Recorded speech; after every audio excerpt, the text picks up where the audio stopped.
Good evening, everyone, and thank you for coming. My name is Phoenix Dwyer, and on behalf of the Stowe Police Department, I'll be moderating this panel tonight. We're going to start by giving each panelist a chance to introduce themselves. We understand that domestic violence can be a triggering topic, so I'd like to point out we have several clinicians from Advocates located in the back row over here who can assist anyone who may need some extra support. They can also take you out to the cafeteria as well, so you have a private space. We are aware that this conversation is going to spark questions, and we anticipate that several of you came with questions already. We ask that you hold them all to the end. Please note that we understand people may also have questions about the Stowe Police Department and any open cases we may have. We are not going to be addressing those tonight. This is not the proper forum.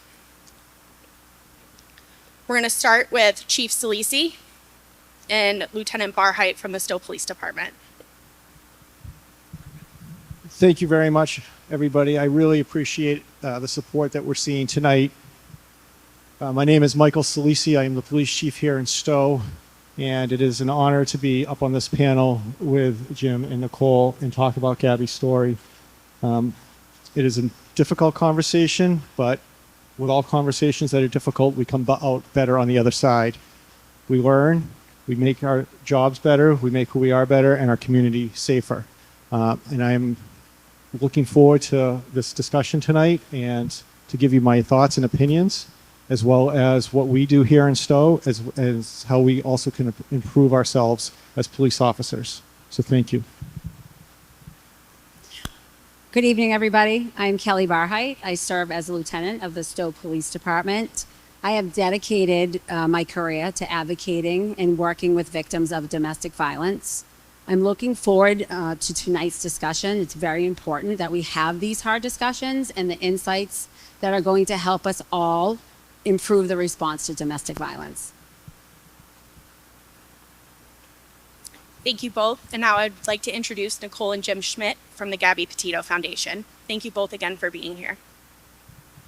Good evening, everyone. My name is Jim Schmidt. I am Gabby's stepdad or bonus dad, however you like to refer to it.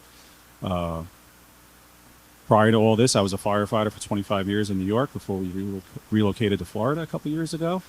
Member of the Gabby Petito Foundation, and just happy to be here in the Northeast again, enjoying you guys think it's hot. It's actually not that hot compared to where we came from, but just an honor to be here in your community with all of you and just try to help spread awareness for domestic violence. Hi, everyone. I'm Nichole Schmidt. I'm Gabby's mom and president of Gabby Petito Foundation. And I was really excited to get an email from Stowe Police Department inviting us here to talk to the community. And I jumped up and down and said, we need to get back to them immediately. And I'm so excited to work with our law enforcement, especially up here in the Northeast. We are from New York, so we miss it. We don't like Florida heat. But I'm very happy to be here, and thank you guys for coming tonight. And now I'll let Jaki introduce herself. For those of you who are unfamiliar with the Domestic Violence Services Network, that is the Domestic Violence Services Agency that services this area. Thank you, Phoenix. I'm Jaki Apsler, as Phoenix mentioned, the Executive Director of Domestic Violence Services Network, and we are very honored to be a part of this panel this evening. And the type of turnout here is really encouraging, that people are interested in this topic and want to learn more about it. This is illustrative of the kind of work that police in our arena, especially Chief Salisi and Lieutenant Kelly Barheit, that the kind of work that they do, that they want to put this on for their community so you would understand more about what's going on. So my role here is to talk a little bit more about the dynamics. I'm a former middle school principal where I did a lot with anti-bullying and conflict resolution across the curricula. So this is just a natural extension of that. And it's very exciting for me to be able to be doing this work with my colleagues, several of whom are here tonight, which I'm thrilled about. And it is just a real honor and pleasure. So thank you very much. So the first question is going to be to Jaki. What do you see as the biggest challenges facing survivors of domestic violence when making the choice to leave their partner? Well, barriers are difficult to really explain simply. Most people in Jackie, not to cut you off, can you just hold the microphone a little closer? Some people are having issues hearing you. Can you hear me? Is that better? I saw a couple. Okay, is that better? No? Yes. All right, it has to be in my mouth, my God. Well, how many read this back? Okay. How's that? Excellent. Okay. I was just starting to say that it's not an easy topic to explain simply. The average person doesn't really understand or see just how prevalent it is, just how insidious it is. It's a very, very difficult, very complex situation. Because of that situation, when people get together in a relationship, they're not expecting to have issues or problems. They love their partner and they assume their partner loves them. So you go into this with a very positive attitude and you're going to solve problems together. You're going to talk about things, you'll work it out. Often there's not an indication prior to a serious relationship. There could be, but we're not really looking for those kinds of things anyway, because we expect that each of you loves each other. So that's what we go into it with. And as the criticism increases, as the abusive partner starts trying to exert more control and to abuse in ways that are very subtle and coercive, it's not an automatic violent or physical thing. It's going to start with denigrations, with name calling, with insults, with criticisms where you're never really making the right decision. You're never doing the right thing. You're not really such a great parent after all. You're not really such a great wife or husband.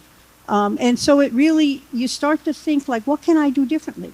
Because we're in a relationship and I'm here to make it better. And I'm going to try really hard to make that happen. So what can I do differently? How can I change? What can I say?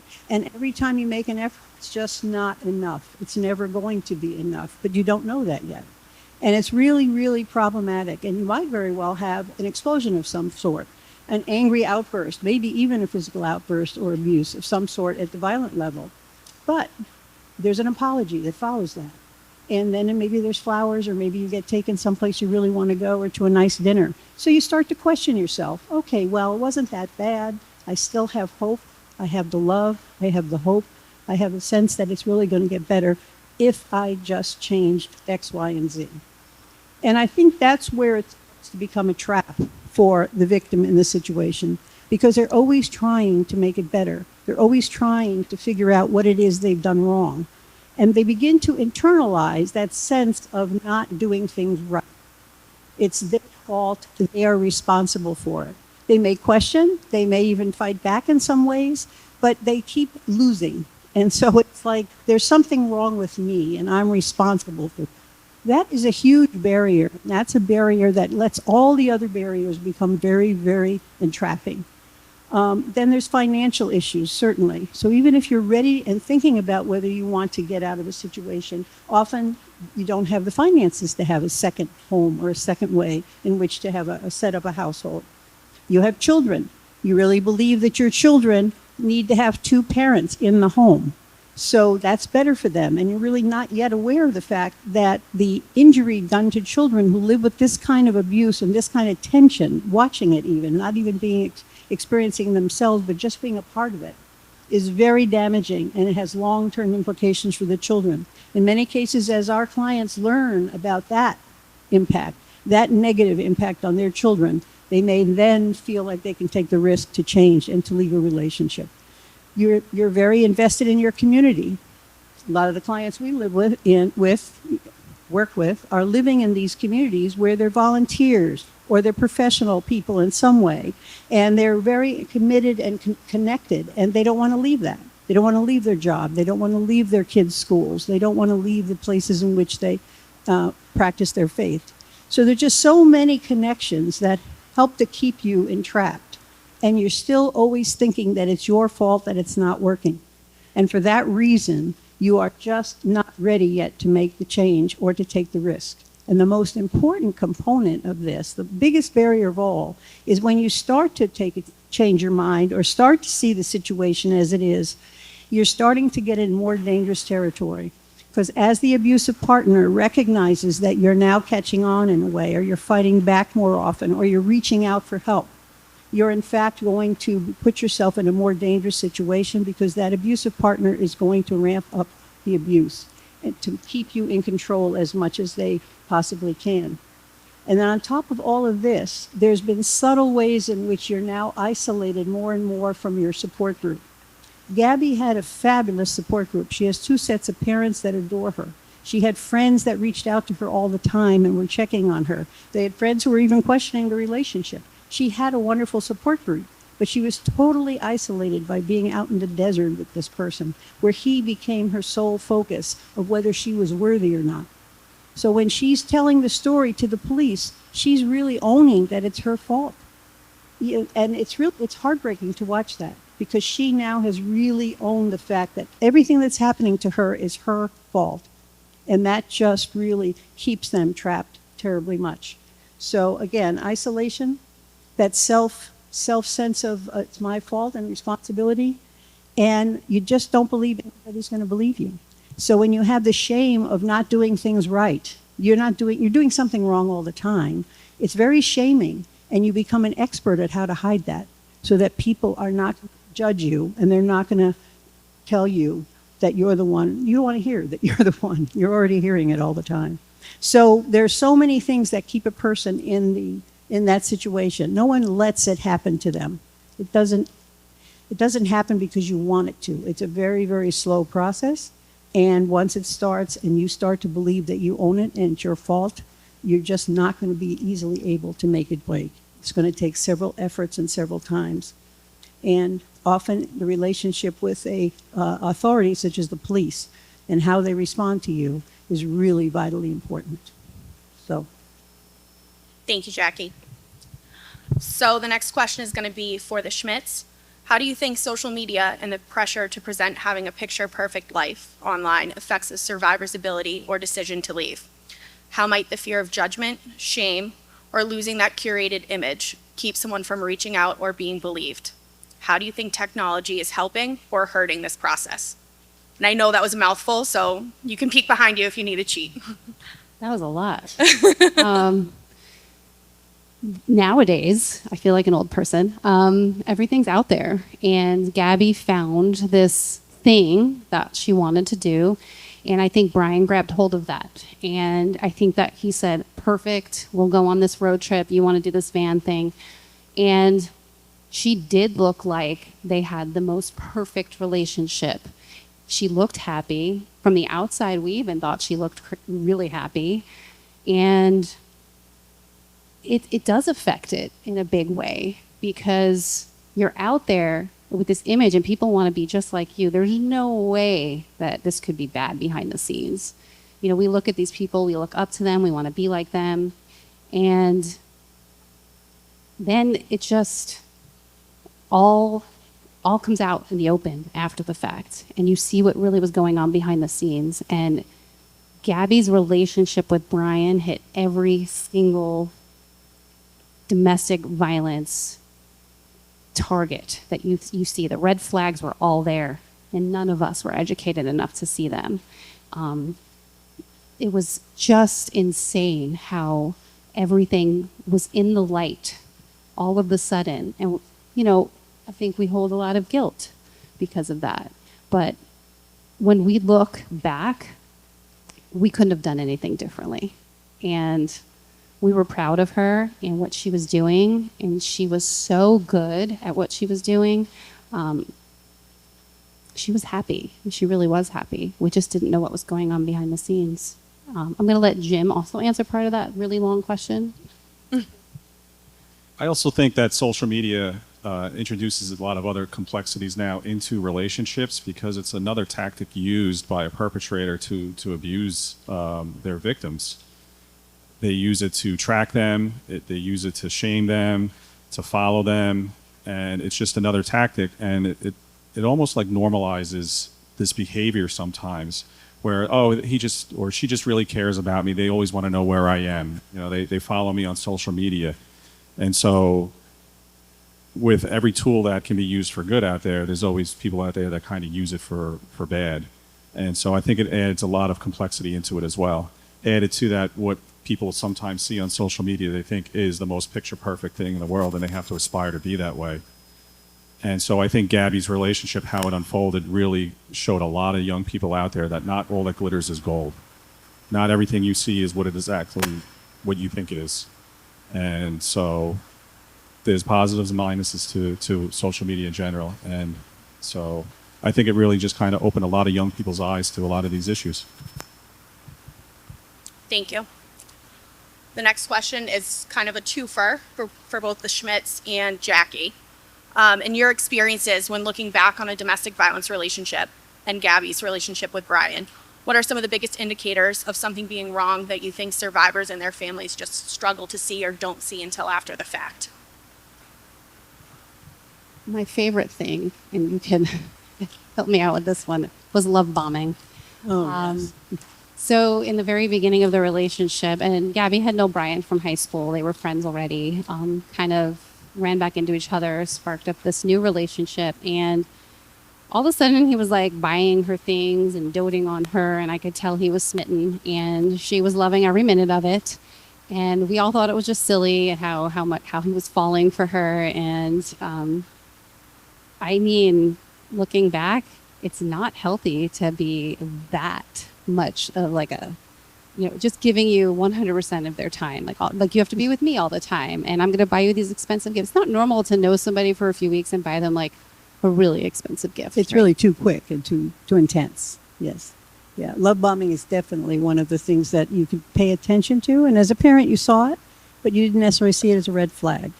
Or something to be concerned about. It was, she was happy. She was getting the attention. It was wonderful. But that would be some time to probably talk about it with her at that point in time.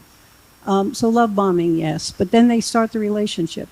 Are you seeing him control what she wears or where she goes or who she sees? Is anything like that happening that you're recognizing? Are you seeing any ways in which he might be insulting her or teasing her in ways that she's very unhappy about, but isn't sharing with you what that is, but you're observing it? So there are just so many little things and ways in which he treats her and talks to her. Is he respectful about it? Does she have an opportunity to make decisions? Can they really agree on things together and talk about things in a rational way? Or is it always wind up to be the way he wants it?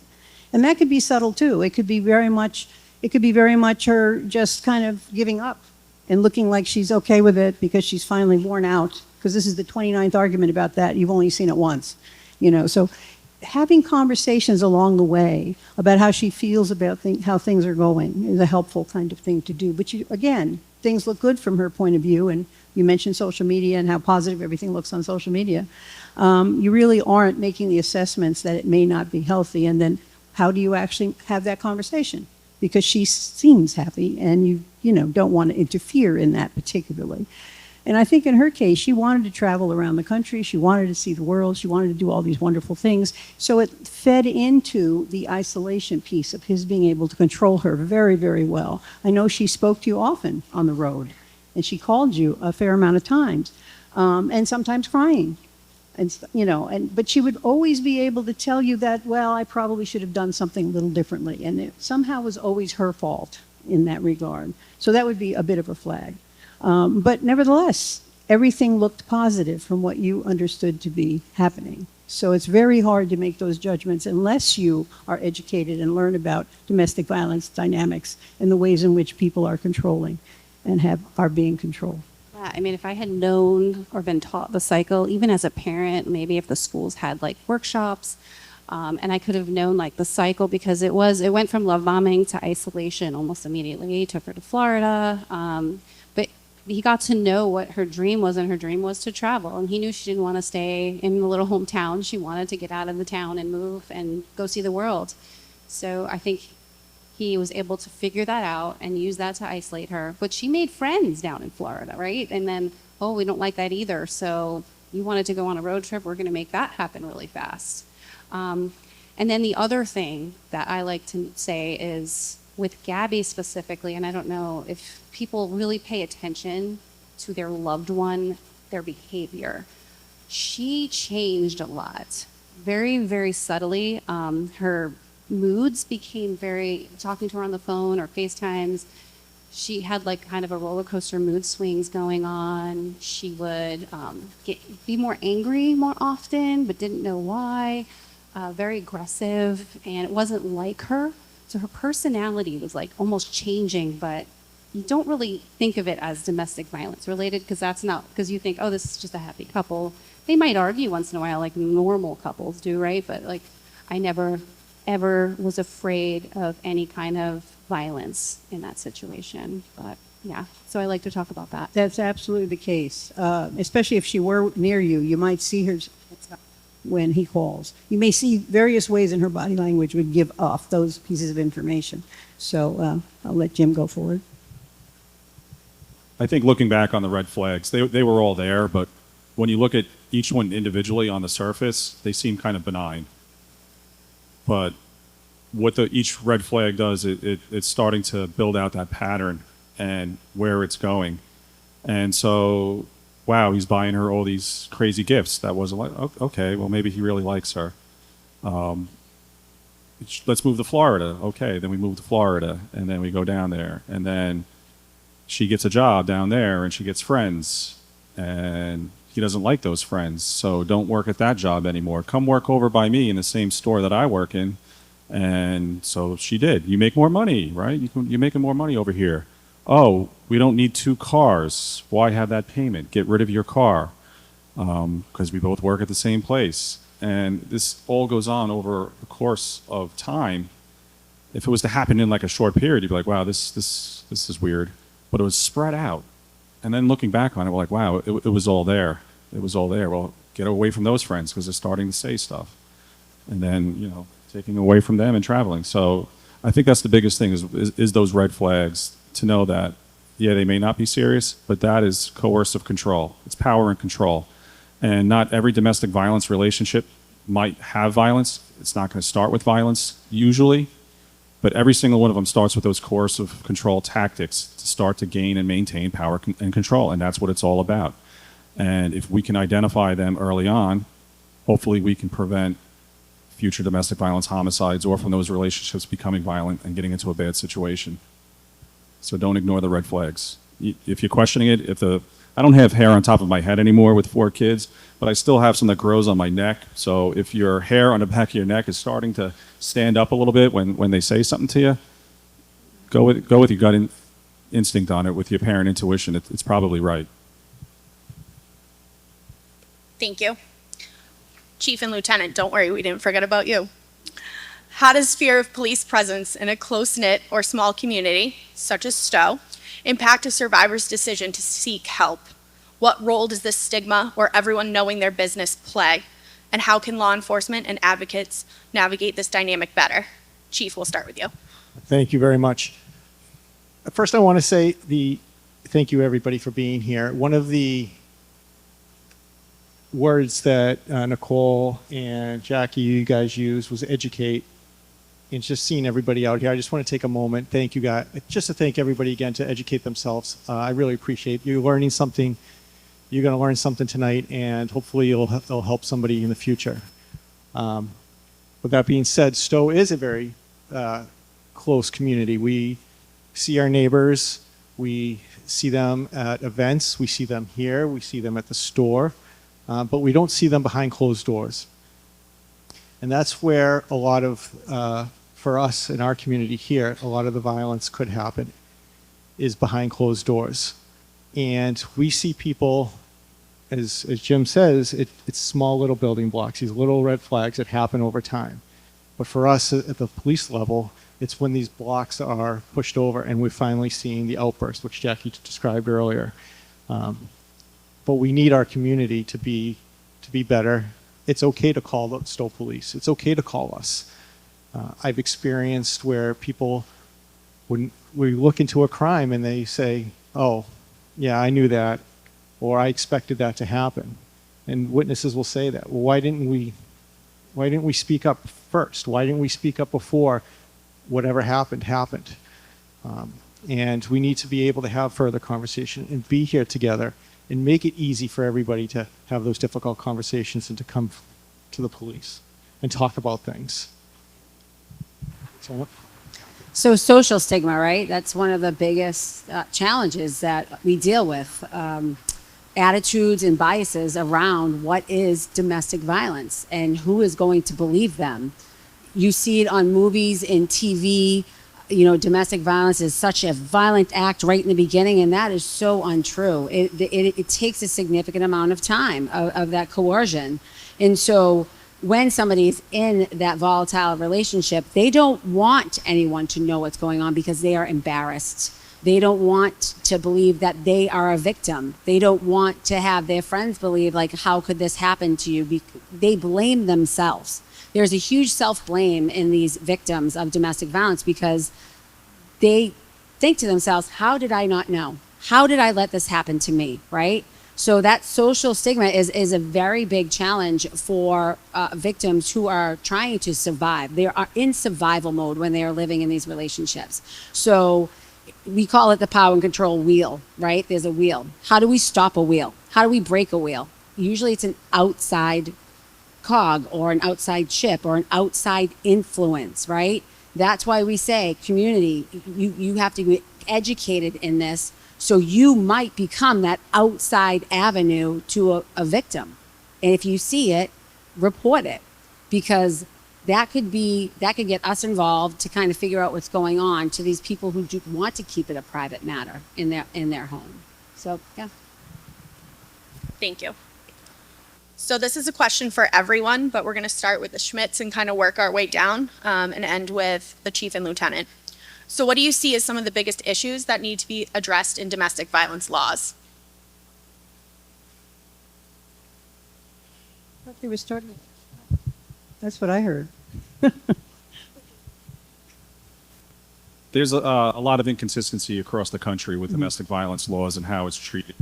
And also with training, with the amount of training that our law enforcement agencies are getting, first responders in general are getting. I'll tell you, firefighter, EMT for 25 years, zero training, but yet I responded to these calls. And so I think there's still a lot of stigma behind it. There's still a lot of victim blaming behind it. It's still treated as a private issue behind closed doors and not that big of a deal. And yet it's the number one call that the majority of police agencies respond to across the country. And yet a lot of them have minimal training on it. It's also the most dangerous call for law enforcement to respond on. More police officers are killed in the line of duty responding to domestic violence incidents than any other incident. And so we need to be more consistent on it. I also think that we have to be more consistent on prosecuting perpetrators, because law enforcement, when they are trained and they go out there and do a job, a lot of times it's minimized in the court system and downgraded, and the perpetrator's back on the street. So that adds a whole nother level of, well, why am I going to report it? Because he's going to be back out on the street in 24, 48 hours, and it's going to be worse for me when he gets out, so I'm not going to call. So consistency across the country, treating it the same way, training the same level, and prosecuting it, I think, are some of the biggest issues. Yes, I think what's also important is that the police can really look for corroborating evidence, because the victims are going to be concerned about what kind of punishment they'll receive if they cooperate with the police. But if there's corroborating evidence that they're really paying attention to and collect, that can be incredibly helpful if there is going to be prosecution going forward. That's really important. It's also very important on how our police interact with our clients or with victims in situations. There may not be a perfect solution with courts. They're very, very slow. Things move very glacially. And in fact, there's often some level of plea or somehow in which, the perpetrator is not going to be held accountable. But can that person who has been victimized, if they feel they have been treated respectfully and they've been listened to and they've been believed by their police, then they may be able to conjure the effort that it takes, the grit that it takes, the actual courage that it takes to make the changes that are truly dangerous. They may be able to do that with help and support from their family and their friends. And it often hinges on how a police person responded and listened. And I've had that over and over again with a number of our clients that have spoken to that very, very, very broadly, and it really was pivotal, and it changed their perspective so they felt they could make a difference in their own lives. So I think that's important. Even if we don't get all the details we'd love to have in the courts, training is vital And training in that way, where we do training with our police and we have them role play being a victim and an advocate. And it's priceless to watch and to see, but it's really powerful because it gives them a little different perspective on things and they have to think a little differently about it. And it makes a huge, huge difference. So I really feel very strongly, we've trained now well over 200 officers and dispatchers in our training. And it's really made a difference, I think, in our particular world. And if that kind of training could be carried out in different areas, that I think in itself would make a huge difference. I'm going to piggyback on what you guys stated. For me, prosecution is a big, it's lacking. And one of them is victims sometimes don't want to testify. They don't want to go forward. And it ties the DA's hands. But what as police officers, what can we do? We collect that evidence, we collect that third-party statement, we collect what we can, and we still should be going forward. We need to look at how long has this been going on? Why aren't we picking up a history throughout the other towns? Does this actually just happen in my community in front of me? Or is it happening, did it happen in other communities with the same individuals? We need to be doing more of a thorough investigation. And we have to present that to the prosecuting team. And they have to be able to still go forward to make sure that the victim is not only heard, but given that avenue. I want to piggyback a little bit about what Jaki said about training. We are very lucky here in Stowe. We have DVSN, which covers about 25 different communities. 20? 12, sorry. All right, I got that double. But about 12 different communities. And they do train hundreds of officers. And I want to just share the story. There were 3 survivors of domestic violence that came for a domestic violence chief seminar, and they were presented by DVSN, and they all told their stories, and they were all from different communities, and they told and how important it was for those police officers and how they acted and what they said. And the only thing that they all had in common was that they were all trained by DVSN. And so their training on our local 12 departments, on our officers, have changed the lives. So DVSN is a big, big partner with us, Stowe Police Department. And that needs to continue as well. This is my favorite topic, to be honest. So in Massachusetts, in 2014, the laws for domestic violence were changed, the laws of arrest and holding someone who was arrested for domestic violence. And it actually made it more confusing for law enforcement because they split it into what was called intimate partner, domestic violence, and we kept everything else as domestic violence, family, or household member. So it kind of clouded the waters a little bit, but made the arrest stronger for someone who is an intimate partner. Also, with that law, out came the best practices for law enforcement, meaning this is what you should do when you respond to a domestic violence call. And they were guidelines set forth by the state of Massachusetts, which were great when it first came out. Everybody was mandated to read it, and no one has read it since. Until last week, the 2025 domestic violence guidelines just came out. And in those findings, we were, as law enforcement, we were told the best practice for us was to do what was called a lethality assessment. It was worksheets where officers would meet, get a call to a residence, and we would do a lethality assessment, which is called a dangerousness worksheet. There were specific questions that we would have to ask on that worksheet, and what that victim answered on that would show us as law enforcement that this is a very lethal situation. This victim is very close to death. Strangulation being the #1 lethality assessment. That is a red warning flag for law enforcement. And that was great. Every chief signed on, every agency was like, yay, for a good hot 2 years. And I know this because I'm an instructor for domestic violence. I teach for the Commonwealth of Massachusetts. I went out and taught the lethality assessment about 4 years ago. I could not believe how many agencies no longer did that, had never heard of it. The thing is officers retire, your rank retires, you have people turnover. And it just kind of went by the wayside, which was a disservice to victims of domestic violence. I can assure you the Stowe Police Department has never wavered in that. We always do the lethality assessment. We continue to do that. We rework the worksheets if we have to with DVSN. We go to the high risk. Am I still? Oh, yeah. Okay, there I am. We go to the high risk information sessions and do what we have to do. Other agencies don't. So my biggest aggravation is, why does it not become mandated? That is not a hard to do. It's not a hard process. Our government, our legislation, our chiefs of police, who all cheerlead us training and being the best practices, where are we in that? Why are we not pushing that? It is an easy thing to do. It doesn't cost money, which is the biggest problem for law enforcement. It doesn't cost anything except paperwork and training that officers are already supposed to have.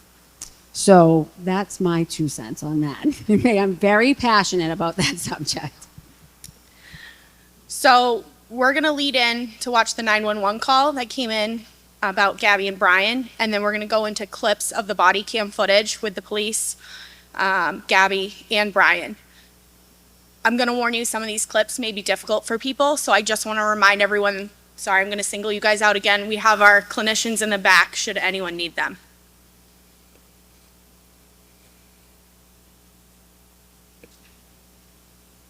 Sheriff's Office. Hi, can you hear me, sir? Yeah, I can hear you. Hi, I'm calling. I'm right on the corner of Main Street by Moonflower, and we're driving by, and I'd like to report a domestic dispute. Florida with a white van, Florida license plate, white van, gentleman, Where's about it at? 5-6 years. They just drove off. They're going down Main Street. They made a right onto Main Street from Moonflower. Or what were they doing? Cooperative, but what'd you say? What were they doing? We drove by, and the gentleman was slapping the girl. He was slapping her? Yes, and then we stopped. They ran up and down the sidewalk. He proceeded to hit her, hopped in the car, and they drove off. Okay, you said it's a white van? White van. I give you the license plate. Just give me 1 sec. I took a picture of it. What kind of white van? Like a big one?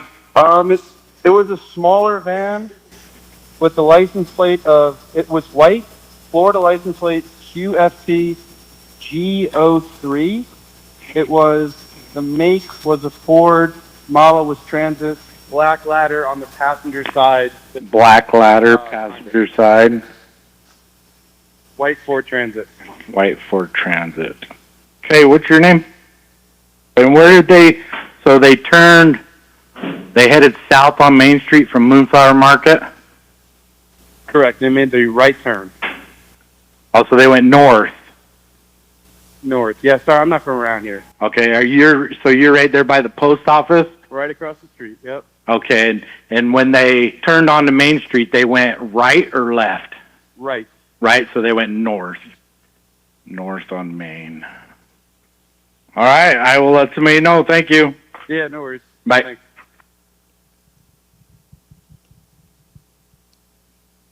So I see a lot of cops out there. Having this fact pattern and then knowing that there was a relationship, how many of the cops out there believe that there's probable cause already to arrest? Just based on what you've heard. Okay. Because for me, as a chief, I know what the elements are. And for those who chose not to, you'd have to explain yourself. But I believe that a witness, an independent witness on a 911 call, seeing an act, a violent act between people in a relationship, that's already probable cause right then and there. So.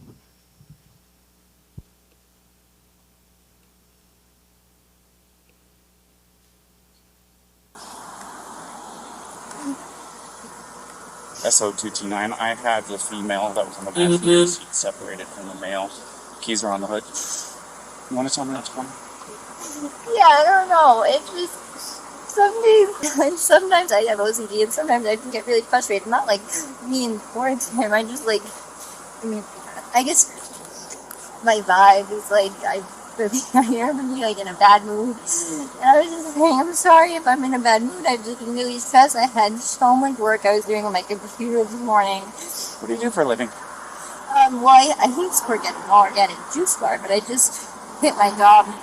Okay. I was a nutritionist. That's that's my job. Got worked up because we were trying to get going and get our day going because we want to go like arches before the second time. Okay. Oh, you got a mark right here. Oh, that's from a wire. It's on a wire. Yeah. You want to tell me about hitting that curb? Hitting the curb was her grabbing the wheel. She grabbed the wheel. Yeah. She said, I can't believe we're getting pulled over in this. What about the speed? Did she take over the? Did No, she take over the pedal on you? If I was going fast, I'm sorry. No, it's probably just the moment of like, I'm still shaking now. The adrenaline, seeing the lights flashing up, and then her gripping the wheel. So if I sped up, I'm sorry about that. Or if I was speeding beforehand, I'm sorry about that. Yeah, it took quite a bit to catch up to you. So, yeah. I'm sorry about that. We're just going into the park again to get water because we have a 6-gallon water container to fill up. So we're just grabbing water for the hike. Okay. And I was trying to keep everything calm and quiet because they're just planning still to go for a hike. But it's good. I'm really sorry about that.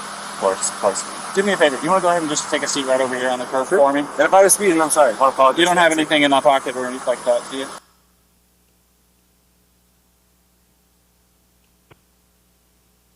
I don't want to be separated at all. Go that far.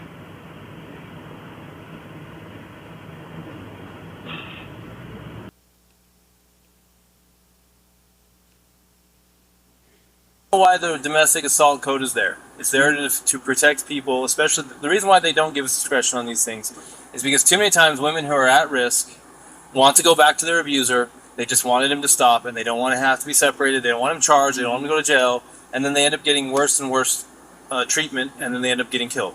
Mm-hmm. So this is that worst treatment I think he was talking about. Little money we have for sure. Hotels are expensive here now. You want me to? I'll call CK then. Just see if CK will take him for the night. I'll see if they'll take you though. Is CK This is the women's shelter. Oh. Yeah, actually, CK will take him as a victim of domestic assault. CK will take you, and they will help you tomorrow. And you're like a block and a half away from the PD. Let's see if CK will take him because they actually they didn't take a guy, but they got a hotel for a guy last time. Yeah, I'll do that. CK might get you a hotel. Now, what she does... I might be sleeping outside in a sleeping bag. No. So, I don't need a hotel. I think I'm just saying. I think CK will get you a hotel. If you want her to have the van, we don't care. It's up to you. He does not want to press charges. He says you guys are a team. He says you're his fiance. He says he loves you. He says he doesn't want anything to happen. But we're explaining to him that we don't have any choice in this. So we're trying to get a local victims advocacy group called Seat Haven to get him a hotel for the night so that you can have the van, because they won't give you the hotel because you're the one who is the primary aggressor. So they're going to consider him the victim. So they're going to get him a hotel. So he wants you so that you don't have to go to jail, because the only thing we can do is take you to jail. He says, well, so she doesn't have to go to jail, then I will accept Seat Haven's help if they'll give me a hotel, and then she can have the van so she doesn't have to go to jail. She can just have a ticket. When you get the ticket, it's going to... So I'm sure people have a lot of strong reactions after watching those clips. We're going to start with the response from Chief and Lieutenant. What do you think some of the biggest things are that stuck out to you from your perspective in law enforcement, and what would you do or change differently? And before you start, I know Kelly had mentioned those forms that you guys use, so I want to put them up on the screen in the background just so people can think of those as the Chief and Lieutenant are answering that question. So my initial reaction is piss poor police work. And that's saying it kindly. There were so many cues, so many things that they missed. It angers me as a police officer to see the failure that just happened.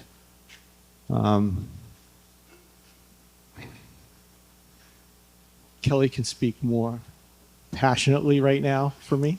So I'm going to pass it over to her for a couple minutes and then I'll collect my thoughts.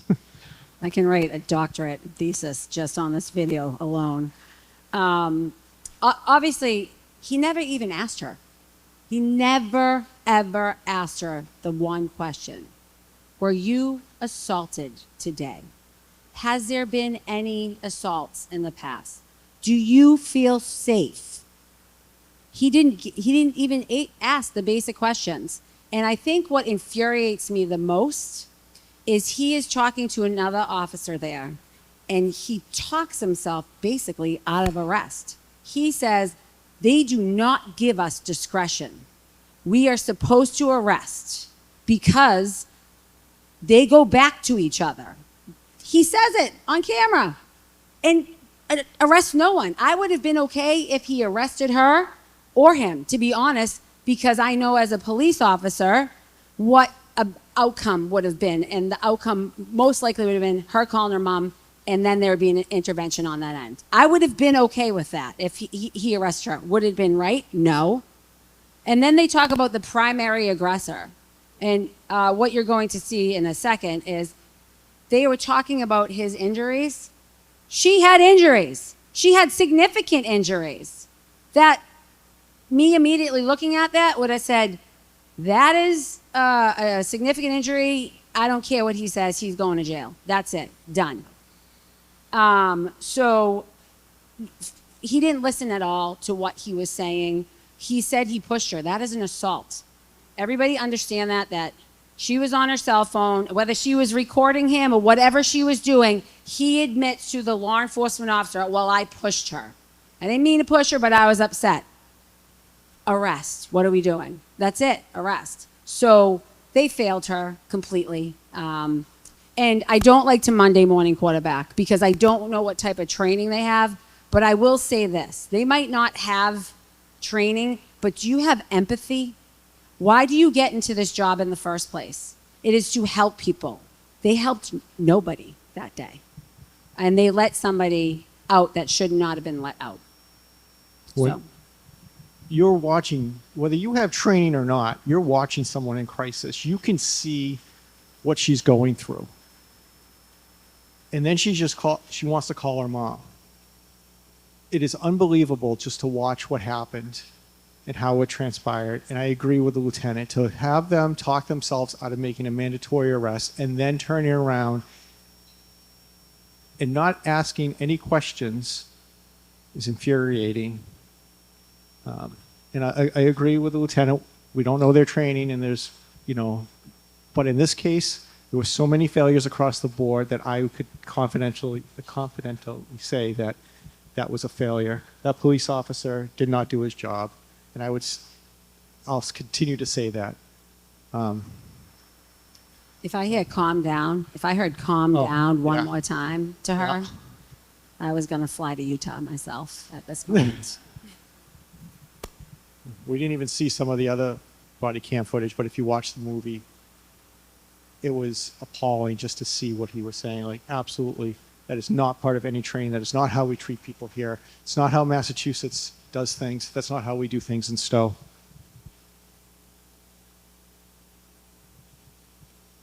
Yeah, there's a lot more that we could throw in there. But I'll just ask the crowd, just by watching those two video clips, how was Gabby's morning? How was it described? Did she say they had a good morning? No, they were arguing, they were fighting all morning, right? How was his morning? It was great. It was a nice little morning. It was a great little day, right? She's hysterical. He looks cool, calm, and collected. That's how an abuser looks. Cool, calm, and collected. That is how a victim will look. There's other parts that you guys we didn't see, obviously, for time.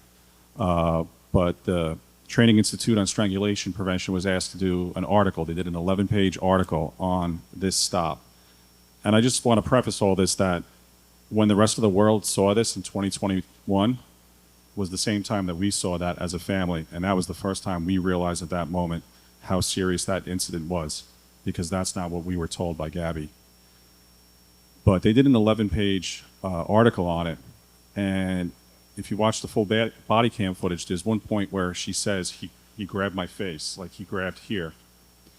And the Strangulation Institute believes that she was strangled at some point before that law enforcement interaction. And that's a very key piece of information. And talking about that danger assessment, about that lethality assessment, people who strangle are single-handedly the most dangerous people who walk the face of the earth.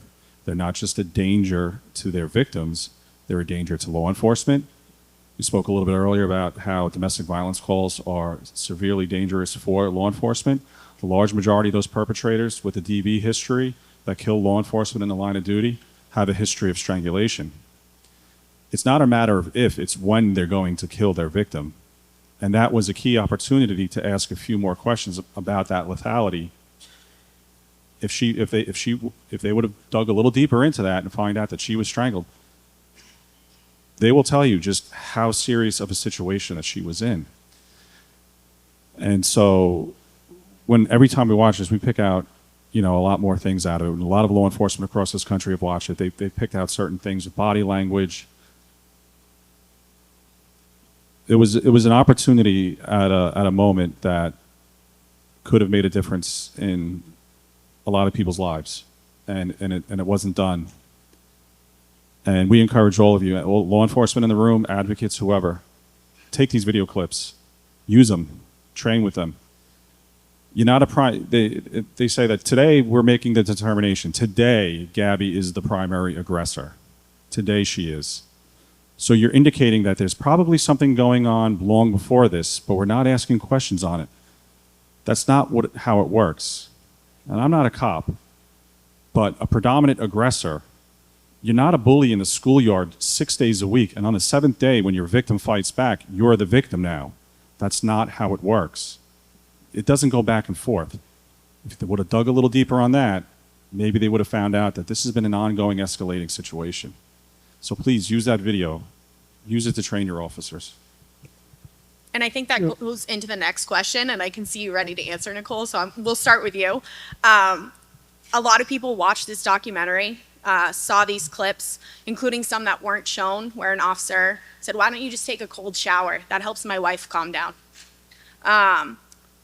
If you are a victim or a survivor and you have watched that documentary or any of these clips, part of why we're doing this panel tonight is because it leaves trust lacking for law enforcement. So what do we think, all of our panelists, law enforcement agencies and community organizations can do to regain that trust that is clearly lost when things and cases like the ones in the clips are mishandled? So Nichole, we'll start with you. Answering as Gabby's mom, taking accountability, maybe coming out publicly and saying we messed up and we're going to do better. We helped Utah pass a lethality assessment law. It's now mandated in the whole state. The numbers are much better now at early intervention, getting victims to services early on. So that's been fantastic. But it's like, just have empathy. The blame should be on the victim. It should not be on the victim. It's been, switched around for so many years. I watch body cam footage of victims getting arrested constantly. And to be honest, I wish Gabby had been arrested in that situation because she'd be here today. But they didn't do their job all around. They failed her. And we actually met the Seahaven people, and they blamed themselves for so many things because they weren't able to talk to Gabby or Brian, but it wasn't their fault. And I told them, it's not your fault. The police officers never connected Brian or Gabby to an advocate directly. So they never had that opportunity to make an assessment. So, but yeah, gaining trust is important, but I think if you just show empathy from the minute you get there, separating them, they shouldn't be able to see each other. Bringing them to a safe place, getting maybe down on their level, sitting them down, having a nice conversation with them. I mean, as a woman, I just think that would be a little bit nicer. Yeah. Could you bring up the worksheets again? Yeah. Thanks. As police officers, we have to learn a lot. We have to remember a lot. We have to remember policies, procedures. We have to learn what questions to ask, but we always forget. We don't remember everything all the time. We're just people too. Having these worksheets, working through these, and actually having them and answering them helps us do our job better. And that's what we're here tonight, is to learn how to do better for the officers in the room and for everybody else to be able to learn how some signs to look for. But if we fill those out every time. And further, for what we do here in Stowe, is once those filled out, they go to the lieutenant, who sends them to DVSN, and people are continued to be monitored. Those victims and suspects and defendants, abusers, they're not off our radar. We continue to monitor them. Even though they think that they're off the hook, they're not off the hook. We're constantly keeping tabs on them, what they're doing, what their court case is. If there is no court case, we reach out to the victims. There is always somebody watching them. And this helps us to know exactly what level they're at compared to other people. Lieutenant? Just real quickly on that, you need to understand also the dynamic of a relationship. Abusers choose to abuse. Like, that is what they do. It is something that they want to do. It's not it's not accidental. It's not, I'm sorry, that is they choose to do it. And so training to understand how complex these are is really important. Officers need to have continued training. And the biggest training that we need to understand is that we have biases as human beings. Everybody in this room has a bias, okay? Law enforcement has a bias. That is just the way we are built. The field of law enforcement is predominantly male. And they have a different bias than maybe I have. So we need to continue training our men and women in understanding these complex investigations and the complexness of being a victim. Our job, we are fact finders, and that is it. And I explain, when I teach my veteran officers who've been on for 30 years and they're the salty old dog and they don't want to learn anything new, what I tell them is you are a fact finder. You are not a judge, you are not a jury, nor do we care about your opinion. Your job is to understand what the law is, can you arrest, and how can you help this individual. Nobody wants your opinion. And that kind of hits them hard, because a lot of them want to have a bias, or they may not want to believe someone else. They'll make the comment that, well, why would they stay? And we really have to work on that. We have to work on that as a society and a community, because those beliefs are very present today. So training for law enforcement and strict laws need to be in place. I want to piggyback on what you said about abusers choosing to abuse. Victims also don't choose to be abused, and we have to stop asking them, why don't they just leave? Because as you explained earlier, there's a lot of variables as to why a victim may not be able to leave a situation safely. So just wanted to piggyback on that. Why do they abuse? Not why do they leave? Why is it on the victim? Why do they choose to abuse? It's not mental health, because they can control themselves in the public. They can control themselves in front of other family and friends, but they choose to do it behind closed doors. It's a choice. Why are you making that choice? Right. And to get back a little bit to building trust with the police, I think really having a true, authentic, coordinated community response to domestic violence, a collaborative response, building relationships with each other, with service providers and police. That's one of the things we work hard at DVSN, to have regular meetings with our police. Our director of client services meets regularly with our police around our clients and about cases that are coming up and what's happening with each of these cases. We're very careful about confidentiality, but we learn a lot from the police, and we understand, and they know what our role is, what their role is in the other service that we work with that are social services in many different ways, many of whom are here this evening, tonight, to learn even more with us because they really care about this. It's building relationships, it's learning together, it's really working together. And when we learn to trust each other, we present that level of trust and comfort to our clients very naturally. And that's really vital. We've used the word empathy a few times tonight. That's really important. And Chief Solis mentioned the fact that we had one presentation where 3 different women from 3 different towns and 3 different experiences talked very intensely and passionately about how important the police reaction was to them and what a difference it made for them being able to then make that change in their lives or try to make the change. It's never easy. It's very complicated. So having a true coordinated, collaborative community response to domestic violence really depends on relationships and communication. And that takes time and energy, but it's really pays off in huge ways for our clients. Yeah, I think that day that that police call happened was an opportunity to save her life. And they failed her. It was the point in time when that was going to be it. That was when she needed to be saved. And it's just, I hate watching that video, but it makes me, and I see something new every time I watch it. So, yeah, thank you. So just one more thing with the coordinated response, and that is a best practice. That's what works. It's very difficult for a victim when they make the decision to say, I want to seek services, to have to go to all these different places and get bounced around. When they're all working together, it's important. But I also challenge, I'm going to call out my own people, my firefighters, paramedics, EMTs, 911 dispatchers out there. And I've seen them, and I know in my own career, I've unintentionally made mistakes responding to these calls. And I know we're working on that with our foundation, but they need to be involved in this too. Because if you're getting the training, if you're getting this strangulation training, and you know that there's not going to be physical signs on the outside, and you say, you know what, we got to call the paramedics, and they show up, and it's 2 o'clock in the morning, and they don't see any injuries, and she doesn't want to go, or he doesn't want to go, sign here, have a good night, call us back if you need us. They need to have that training too. Our hospital staff as well in the ER. Everybody needs to be working together on the same page so it is seamless all the way through. So this one is for the chief and lieutenant.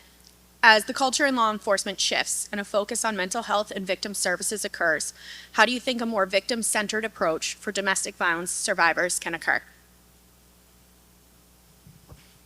I think we've hit on this a few times tonight. We do the coordinated effort with all of our police partners. But further, what we did talk about a little bit is the mental health that what we do for mental health within the Stowe Police Department. We have 2 different paths. One that we are so lucky to have advocates that they're here tonight to support us, but they're also in our cruisers in Stowe too. They respond on to all the calls that we do during the week. But further, we also need mental health for. Actually, am I jumping ahead to your next question? I mean, a little bit, but A little bit. you do you. But we also need some mental health for the officers too. We need to debrief our calls. We need to review our calls. We need to get rid of the fatigue of going to someone's house over and over and over again. And we need to be able to talk about it with our other department members and say, we've been to this house. I know we've been there 15 times, but that 16th time that we show that empathy and that we show what we need to do and we continue to do our job the way we're supposed to do our job, that may be the time that it works. So keep doing it. Don't get tired. Keep up the fight. So I'll just let you continue because we are leading into this question. So this is for everyone, but we'll let the chief start because he already touched on it a little bit. We know there's a cycle of violence, and more common than not, survivors don't leave after the first incident of abuse. This can lead to service providers and officers dealing with the survivor and their partner several times. How do officers and service providers avoid burnout? How can we support families and friends who may be watching this cycle as well? As I stated, we have to have good supervisors. We have to have good policies in place. We have to have good reviews. We have to have the good training. And that's all we've been talking about a lot tonight is training. But also, what is a piece of paper? It's only as good as we practice. So we need scenario-based training, scenario-based policies. We need to be out there practicing. We need to look at our deficiencies. And it's okay. It's okay. It's okay for us to say, hey, we messed up. We're going to do better. And the best place to mess up is in training, because then we can look at it and say, geez, I thought this would work and it really didn't. and then we can readdress it. And maybe the policy we have doesn't work, and we need to readdress it. So for us, it's from my level and the lieutenant's level, it's about keeping our officers on the path of doing what they need to be doing. And I think Chief hit really quick on debriefing. And debriefing is really important for law enforcement officers when they go to these types of calls. And unfortunately, you know, we're on the job for 32 years. And some of us 34 if you're a new officer. And so when you're going to the same house, you get frustrated because you are like, why does this person not accept my help? Why are they bad? I can't answer that. I'm not a specialist in that. What I say to our men and women, I say, your job is your job today. Tomorrow, if you see that person again, your job is your job that day. It's never going to change. You keep doing it until maybe that one moment in time, that person decides that is the day they're going to get help, right? So what I like to say to my officers is we debrief a big call. We'll come back to the station. Hey, what did we do really well? And we'll talk about it. What can we work on? And we'll talk about it. Did we do anything bad? And we'll have a conversation about it. And that is shown to help officers really move on from that type of incident and be able to kind of start fresh the next day if they have to deal with that individual again. Mental health is very important for law enforcement. We are pushing mental health for law enforcement because we understand that we get burnt out. It's hard to say that we can't get burnt out. So we need to take care of our own so we can be productive in our communities, and we make sure that happens. Would you say officers understanding the dynamics better and understanding why that happens helps them respond better to those calls? Absolutely. And I think we've talked about bias, right? Like that's one of the biggest things is training is really important to understand that dynamic of domestic violence and why victims don't leave. And if you have that basis and that knowledge, and you try and you do the best of your ability, and this is what I tell the guys, the best of your ability that day, whatever it may be, you cannot be upset about what the court does, because that is another frustration for law enforcement, is that we do the best of our ability in that moment in time. We arrest and we write a really good report, and then it goes to court, and maybe that person drops the restraining order, maybe they doesn't. You can only do the job to the best of your ability in that moment in time. You can't worry about what happens after that, because that's not our purview. We don't have control over that. And I don't know if you guys know that officers kind of are a little bit like type A. They want to be a little bit in control and have a say, but in reality, we don't get that when you're dealing with victims of domestic violence. So to have that understanding of a dynamic of what relationships are in the domestic violence world, I think is really important as well. Yes. Yes, and I think it's really important that each time they do go to the house, it is different.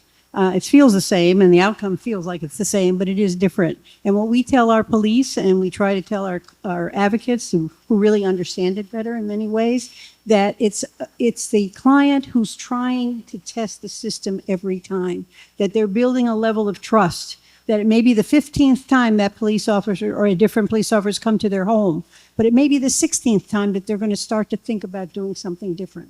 So it's really a step on the journey to get them there. And they may very well turn on the police in any one of these incidents. When police come to the thing, they stop the event, they stop the violence, and then the victim turns on the police. Why? Because he or she understands how to keep herself safe or himself safe with that abusive partner. So that builds in frustration for the police. But if they can think of the very things Kelly's talking about, that in fact, this could be a way in which that person is learning how to trust the system, how to test the system, and then ultimately use the system. So that's our goal.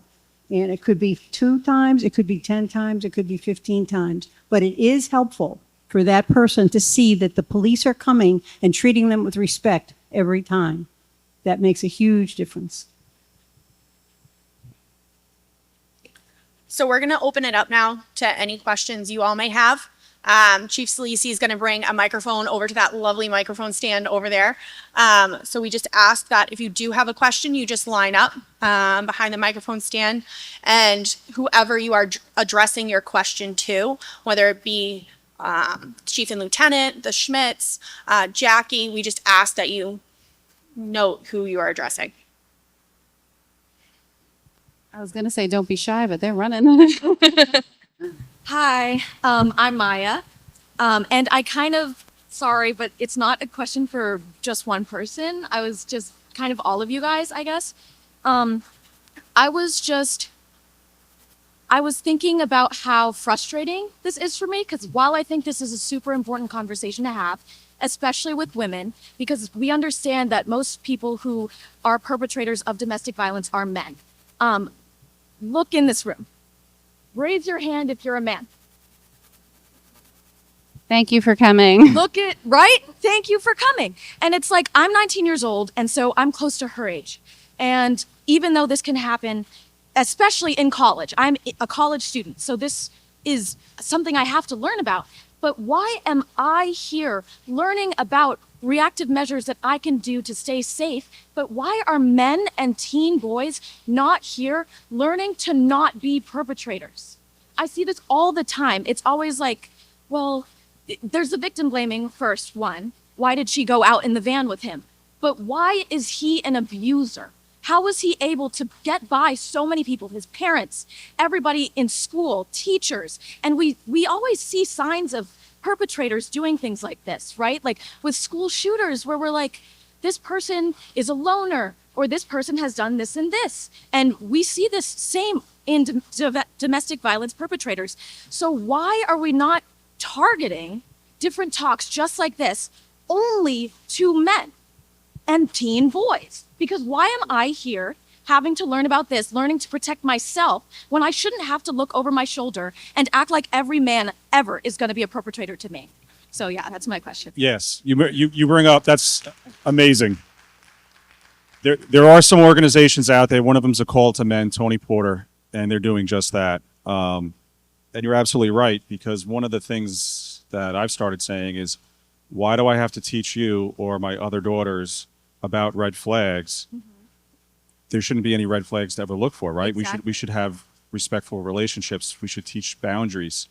I'll tell you what I've started doing now, and that's calling other men out.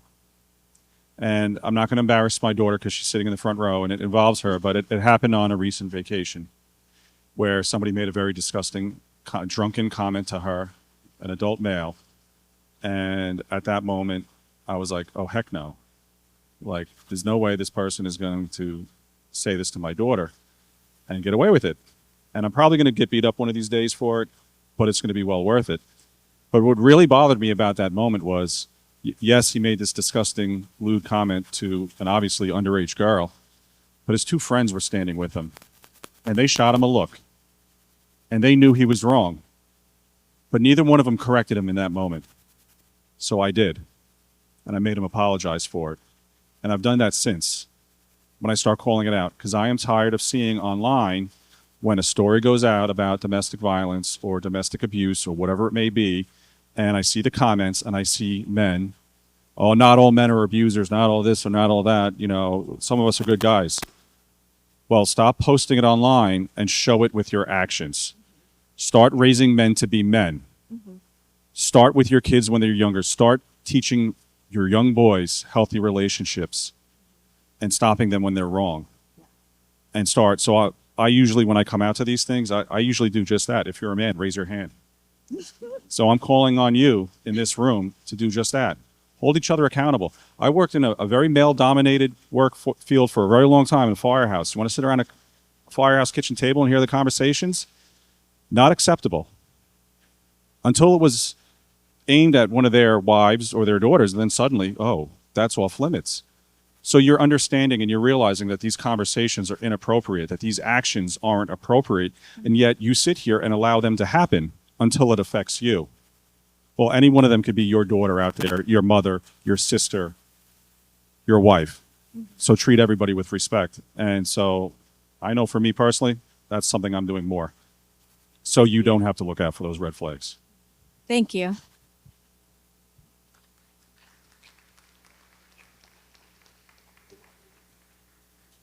Thank you very, very much. I appreciate that question. And I wish I could get more males in here so we could have that conversation. We put it out to everybody. And unfortunately, a lot of police work is reactive. And this is some of the stuff that we can do that is proactive.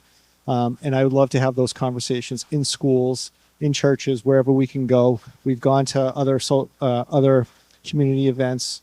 We've had other sort of conversations. Why aren't we talking about this? And we should be. Why is it okay for us to come into a school and talk about cyber bullying, but we don't come in and talk about domestic violence? I agree with you, and thank you very much for getting up and asking your question. I appreciate that. Hey. So, my name is Madison. I am a victim witness advocate out of the Middlesex District Attorney's Office, but I'm stationed in the Somerville District Court. So, totally different vibe from over here.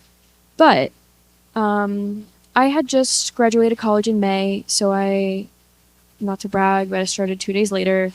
I'm still pretty new to this position. And something that I'm having a really hard time with is I'm kind of like second response. I call my victims, the day after or maybe the Monday after we get our complaint in. And I've had a few like feverishly recant. And I know that in that moment, they're probably in crisis mode, but when they say, oh, I lied, I didn't do it, it was my fault, I don't really know what to say because, from the court standpoint, our case was just blown up because I have to report that to the defense attorney. So kind of my question is for everybody, really, but maybe more so Stowe PD. What would your knee reaction be to that? I love this question. I'll answer it. So thanks.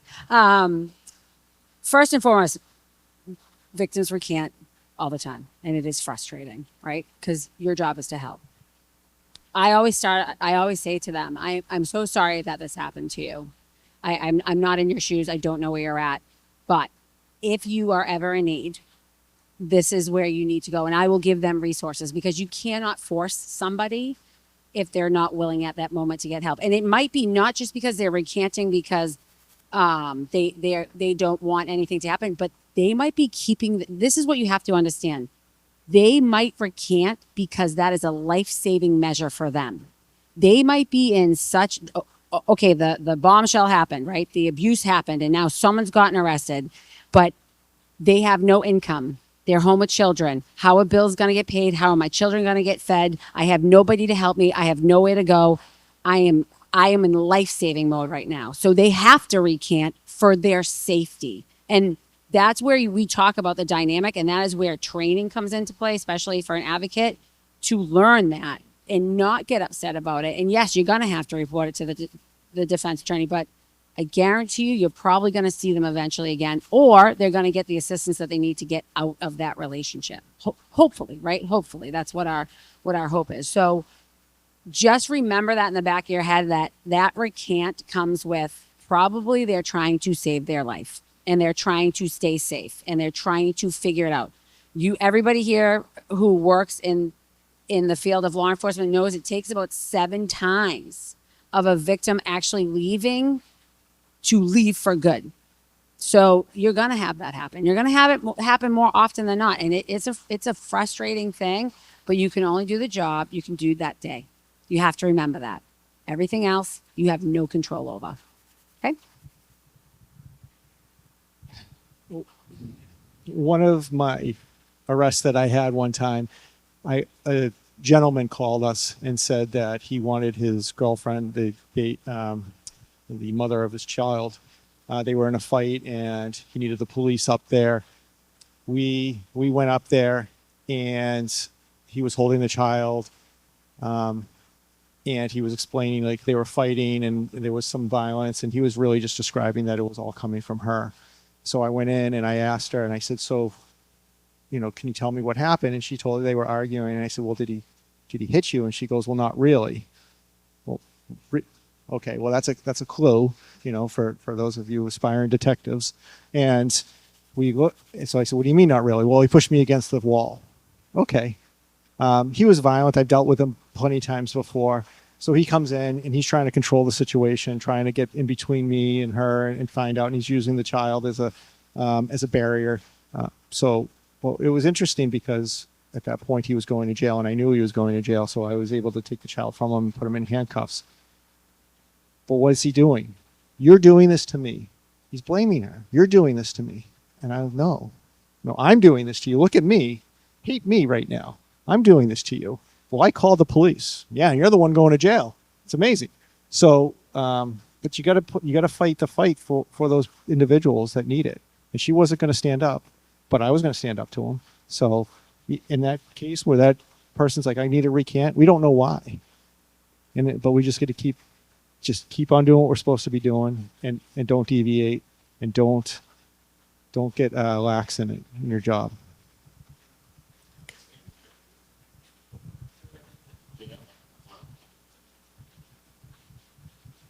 If the perpetrator's in jail and she's recanting, jailhouse phone calls usually tell a lot. So you may not be able to get her to change her mind, but you may get a clearer picture of the dynamics of behind the scenes. Or evidence for the prosecutor to say, even though she's recanting, I have evidence with this phone call to go further. Whatever might be the best in that situation. Again, it goes back to collecting evidence, doing our job, doing our due diligence. You guys are awesome. Thanks. And Kyle, before we take your question, so I think you said Madison, right?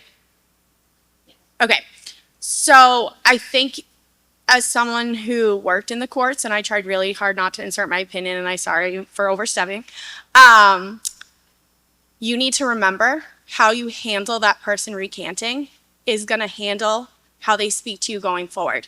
So you could get that victim that recants 500 times. But if you meet her where she's at every single time, guess what? Time 501, she's going to remember the advocate that met her where she was at and didn't just go, oh, you're recanting again? Oh, great. It's hard when you're newer, and you'll get there. And I encourage you and any of the other advocates from the DA's office that are here to form a little network. Talk about those tough cases like Kelly and Mike were talking about. Have that debriefing. Figure out a way to get coping skills for you too. Because you guys burn out just as much as the law enforcement partners. So you need to be able, right? We all have bad days. But on your worst day, you're probably meeting them on their worst day times 1,000. And so how you handle that interaction is going to determine how they see you in the future. And if that time they decide, hey, this is the time I go forward, it's going to determine if they're going to trust you and go forward with that case, or if they're just going to be like, she's going to blow me off again. So keep that in mind too. Sorry, Kyle, go ahead.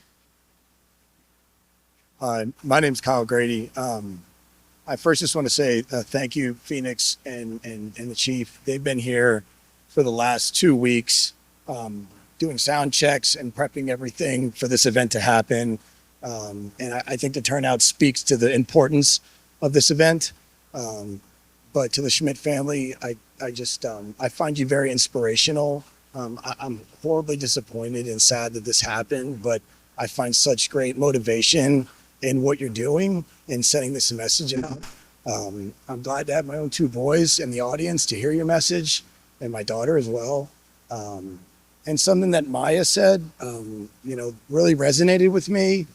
So just a comment and then a question. And the comment is that I think right around the time, and Mike, I know we can't talk on current police affairs and such, but I think right around the time that Maya was a student here, I'm the principal here at Hale Middle School.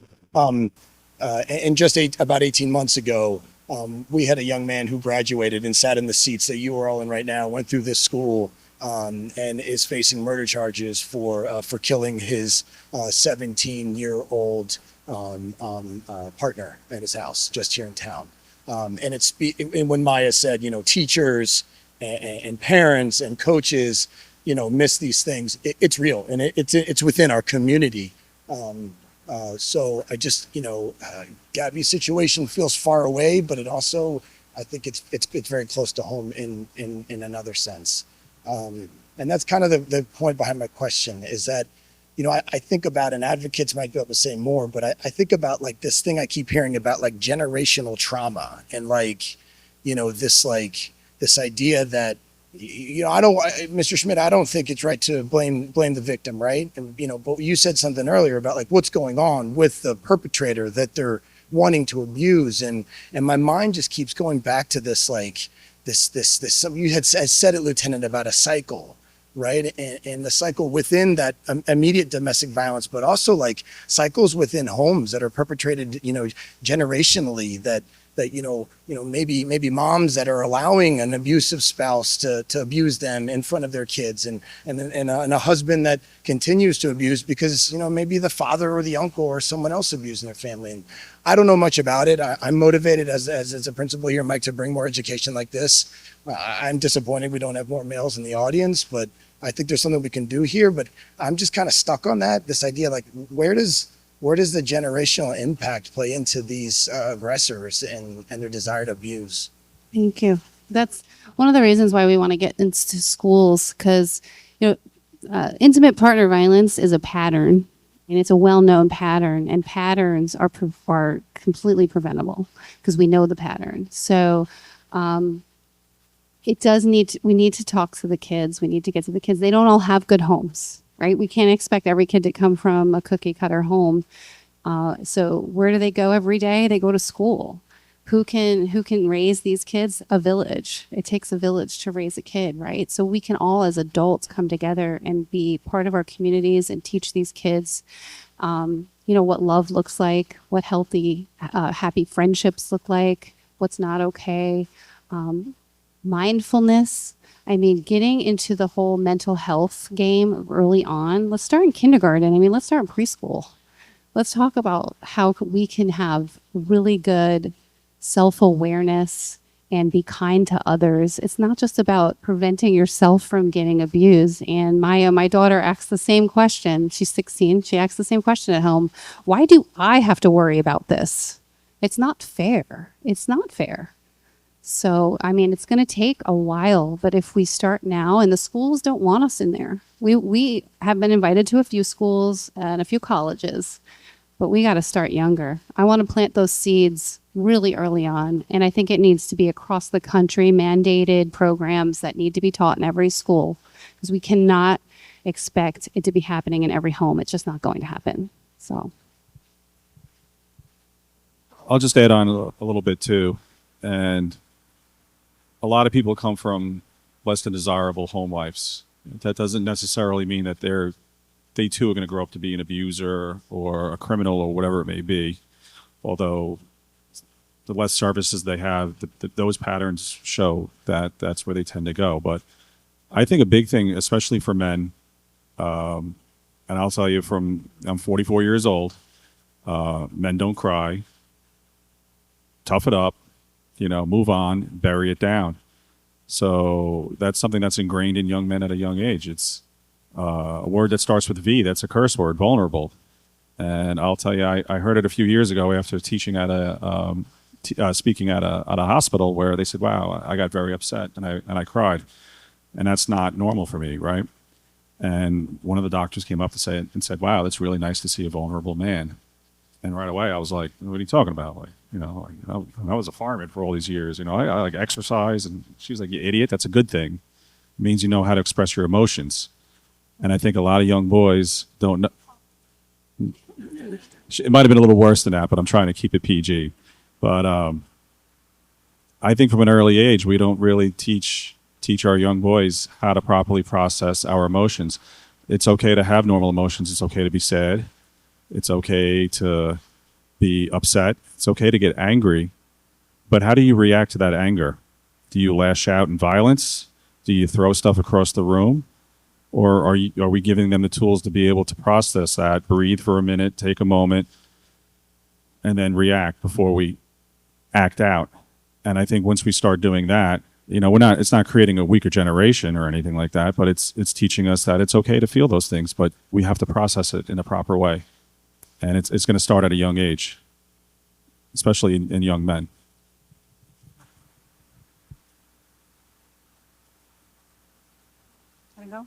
Hi, I'm Carol, and my question is for the chief and the lieutenant. So it's about when the van was stopped, and I want to ask you about the policeman's behavior. And I know you can't speak for them, and I know you already said that you were not happy with what they said. But all I could think about when I saw the video was what were they thinking possibly to never have mentioned that the eyewitness observer called in with the 911 call to say she was being slapped. And I can't figure that out at all. And again, I know you can't speak for them.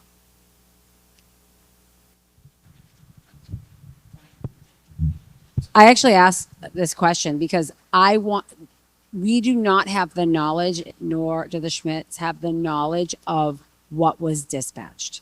How were they dispatched to that call? Was it, hey, car 32, you have to respond, be on the lookout for this vehicle. We have a report that the male party was physically assaulting the female. No one has that knowledge here.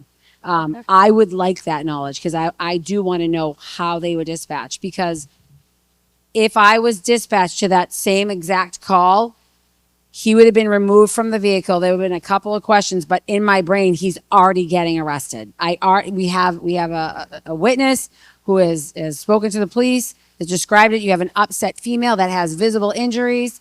I would probably remove him from the vehicle. He's in cuffs in the back of my cruiser within less than 2 minutes. But we don't know how they were dispatched. So that's the one thing I would like to find out is how they got there and why. Even the tactics of talking, you separate them immediately.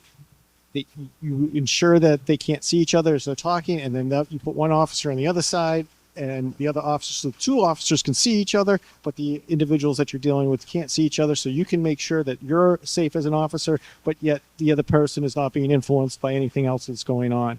So there was a lot of, as I said before, there's a lot of things that were missed. Thank you. And my only other comment, just to repeat something that was said earlier, is whatever any of us can do to get young adult teenager people in these audiences, I think would be fabulous, in addition to the adults. So thank you so much. Thank you. Thank you. Hi, I'm Kristen. This is for Jim and Nichole. Thank you for being here. We really appreciate it. I've seen a lot of documentaries, and I know that documentaries can edit things differently and show bias too. And seeing the full clip definitely was even more vomit-inducing than what was in the Netflix special. But I'm curious from your guys' perspective, considering there is such a wide reach of the documentary, is there anything that you wish they had been more clear on, a stronger message? What did you particularly think was good about it? I'd be curious for your thoughts on that. Absolutely. So we voluntarily said, yeah, we wanted to do it because there was so many other documentaries. I mean, Lifetime did a movie before anything was even done, which was whatever. Not true at all. So it was an opportunity for us to be involved, but we still didn't really have any creative rights or say in the editing. The one thing we would have liked is that there was some key points in there, like we're here tonight discussing that traffic stop, because oftentimes maybe they were doing the best they could at that time. And then you sit here with law enforcement and they're like, absolutely not, this and that. So we would have liked at certain points, like a DV expert and a law enforcement expert, to kind of come in at certain points and break things down so people truly understand and make it more of a learning tool.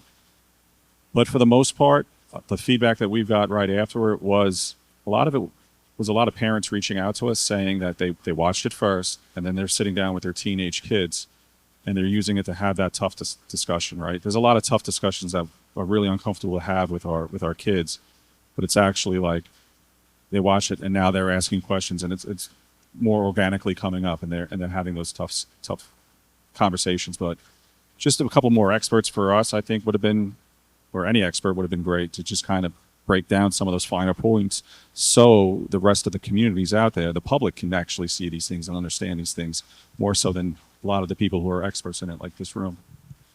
Yeah, and I hope that encourages, which it has from what we've heard, is parents talking to their kids more, but also communities coming together and asking the schools to do something else. Let's talk more about this. I mean, intimate partner violence is happening as early as 5th grade. Kids start dating in 5th grade and they are being abused. I worked in a middle school. I saw domestic violence and just didn't know that that's what that was. I thought it was just young kids being crazy. But I couldn't believe, looking back, going, oh my gosh, that was a serious domestic violence situation. And it's getting younger and younger, especially with social media and Snapchat and all these things. And sextortion is happening. I mean, things are just escalating greatly in our country. And like, now's the time.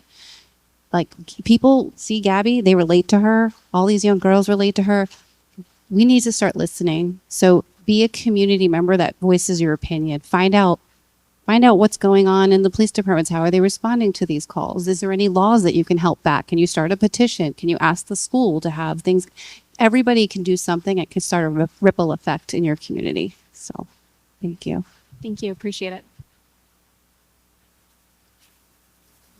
Hi, I'm Jackson. I was just wondering, like, when I'm in school, what to do if any of my friends were, like, saying anything disrespectful or verbally abusive to a girl, like what I should say to, like, stop them or, like, fight back, I guess, against what they were saying. The fact you recognize that already is amazing. So thank you. And you can, so thank you very much. There's a lot you can do. And right in the moment, you could always just address it right then and there. I'm surprised you said that. Really, you saying stuff like that. Why? Call them out. Just like Jim said, call them right out. Make sure you tell a counselor, teacher, parent. Finish it off. Finish that circle of, hey, I saw them doing this. This is what I did. I think a discussion needs to happen. Just because you said something that somebody did doesn't mean that they're going to get in trouble. Maybe they just need to be re-educated. So standing up for that person right away and then making sure you follow it up with an adult is important. So thank you. Yeah, always remember too, when you're a bystander and you know something's going on and you tell an adult, that's the right thing to do. Tell the adult, don't confront the person, because you could be putting yourself in a situation that could cause you some trouble. You could get yourself hurt or injured. So it's the best practice is to have a trusted adult, whether it's your parents at home or a school counselor or something, but don't be afraid to say something, because you could actually save a life. So thank you. Thank you.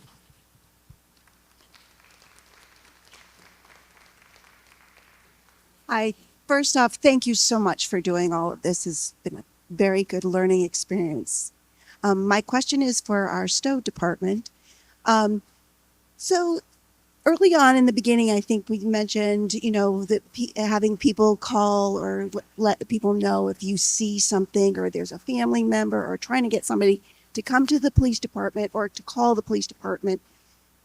So a lot of people might not want to be in the police log. Are these conversations things that going to be off the record, or just kind of thinking on the open meeting or the public records law? Yeah. So off the record conversations don't really happen. We have to be able to document everything. But with anything that's domestic related in Massachusetts now, that does not go out in the public log.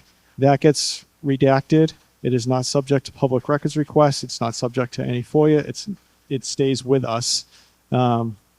Even, this is something that has changed, and I don't necessarily agree with it, but it's the law. If we make an arrest and somebody is arrested for domestic violence, we are not allowed to put their name in the paper anymore. We used to be able to tell everybody, hey, this is who was arrested. This is why, but if it's domestic related, we cannot. So even that is now not even put in. So anything domestic related does not go into the local paper at all. We keep that out. So if someone were to call the police department, dispatch picks up, how much of information would you give to there before you can get transferred to somebody to talk to another officer, or do you go to domestic violence services, or what would be the best way to get? So when somebody calls the police station and reports what's going on, the dispatchers are trained to ask you certain questions. They're gonna ask you, what's going on? Are you safe? And then they'll decide whether or not, okay, this is something and they'll talk to the individual. Is this something that we can have a phone call about? Or is this something that we need to send an officer right away? And then they'll look at that. They'll make the determination right then and there, because the officers are not always in the station. So the dispatchers that are trained, that are there, professional, will ask a lot of questions. If it's a 911 call, they're going to still ask those questions, but we're going to go, especially if there's an inclining of any sort of violence at all. But there's also services that if someone's just calling for regular information, not giving us that information that we're looking for, we do have our domestic violence services network. We have hotlines that we can give them. We can transfer them to our in-house clinician. We can get other resources to them if we need to as well. It's based on the totality of everything going on. Also, I think Kelly wants to say something too. let me suggest, if I may, if whether it's Stowe or any other police department, you can actually call their non-emergency line and ask who might be their domestic violence liaison or detective or family detective. Right. And get that name and call that person directly. Right. So that way you have already cut through whether you're having a 911 call or not. You don't necessarily want it to be a 911 call. Right. And I think, though, the comment is when we call the police department, this call is recorded. Not on the non-emergency line. No, that will always be recorded. No, yeah, it's always going to be recorded, but it's not public record. It's not public record. Any domestic violence incident is not public record. Thank you very much for explaining that. That's very helpful. Hi, my name is Steven. I'm a new hire at Stowe Police Department. I started in May. I want to appreciate both of you for being here. I can only imagine how much of an impact this has, just speaking on it itself. So thank you for being so willing to even answer questions. This conversation has been highly spoken about as more females being victims of domestic violence. And I used to work at a campus, and I was a campus police officer, and the amount of male victims that I responded to and the amount of male and female victims that I dealt with was astronomical. And I feel that some police officers maybe don't know how to respond to that. So hearing a lot of the talk about females being victims kind of pulled a string on myself, because I was also a victim of domestic violence. So for me, how can we do better as police officers to even maybe teach each other to show more compassion during situations when they do involve male parties? And maybe this is like a question for DVSN and maybe everybody, but I know the lieutenant is an expert in DV. So if there's any kind of help that I can understand and maybe be able to talk to other officers about, I'd like to know a little bit more about that. I think that, Oh, you're going to jump ahead as on me. Stephen stated, he's one of my new officers and doing an amazing job out there. And I think the training that we talked about, he's going to be perfect for the upcoming training for for Domestic Violence Services Network, and because that does get addressed as well. But Jaki, you can continue on. Well, no, we look at every victim as a victim. We're very clear about the fact that, yes, it's primarily a female that's victimized, but many of our clients are males. And there's higher percentage of domestic violence in same-sex relationships, certainly male on male, and certainly female on female, certainly trans even more so. So we work with all of that, and we talk about that very clearly. The person in front of you is bringing you their concern and their pain to you should be treated the same as anyone else, male, female, any race, whatever it is. That's really what we focus on quite significantly. And it's hard because it's hard to even talk about this without it being primarily a female look.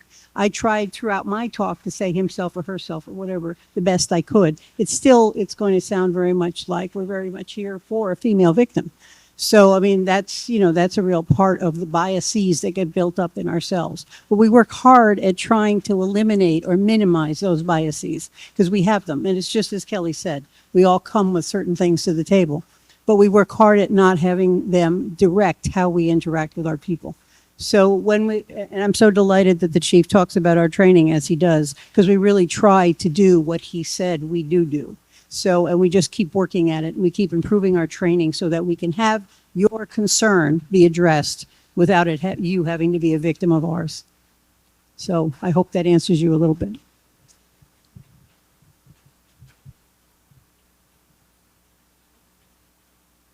Hi, my name's Rebecca, and I do teach a course for 7th through 9th graders that is all about healthy relationships. And I just want to let people know there are a lot of resources online if you want to learn more. The question before about bystanders, there are excellent bystander training programs online. Just Google it, and they can give you all the points about if you don't think you can safely speak up at the time, other alternative things you can do to support the victim without putting yourself in danger. There are great resources out there. And as far as, helping raise everyone to know how to respect each other, there are also really good resources out there about consent and all manner of discussions. So I do encourage people to look up, if they have a question about a specific thing, there are really good resources. Let me also piggyback on that. DomesticShelters.org is an exceptional resource. It's made for everybody. It gives providers an awful lot of resources to work with. It gives victims and or teachers tremendous resources as well. That's DomesticShelters.org. I highly recommend it. And in fact, we talk about how do you talk to your children? How do the teachers talk? Whatever. It really would be important to take some of their little videos, maybe their short little clips, and have that be a conversation with your children, male and female.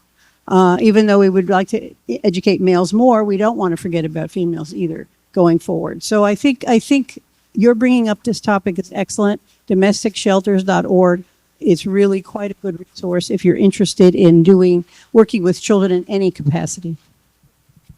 One of the things that I do like about DVSN on their website, dvsn.org, also is that if you are on it looking for resources and then you cannot, all of a sudden you're like, uh-oh, here comes my abuser, I need to get off of it. They have a quick link to get off of it, and it goes to a weather page that you can't even go back. So even if your abuser shows up and starts hitting the back button, they can't do Right. that. So all DV agencies have that Yes. little exit.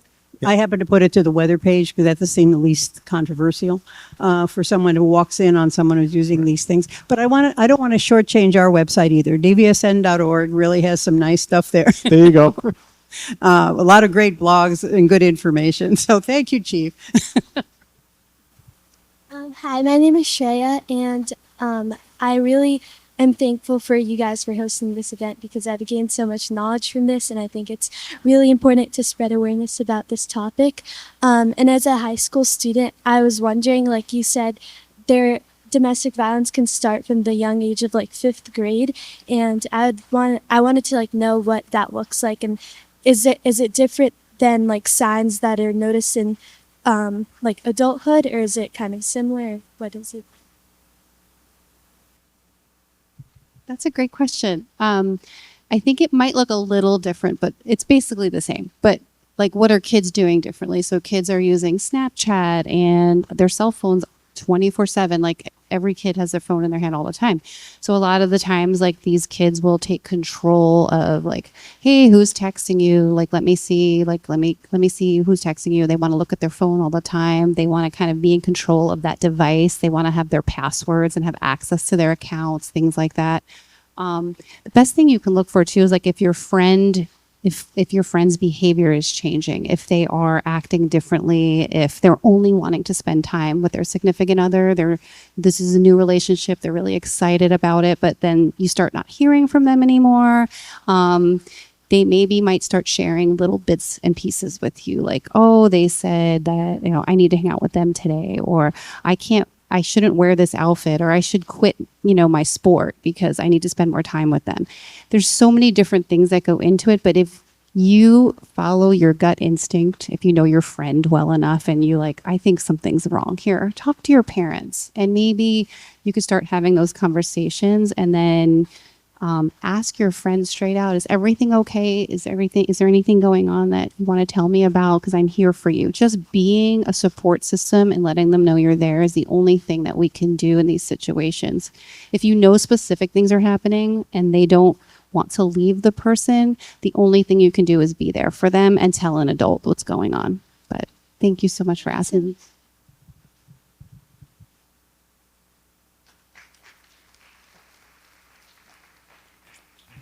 Hi, my name's Sophie. I'm from Maynard. I want to thank you two for coming out, kind of going off of what Stephen was saying.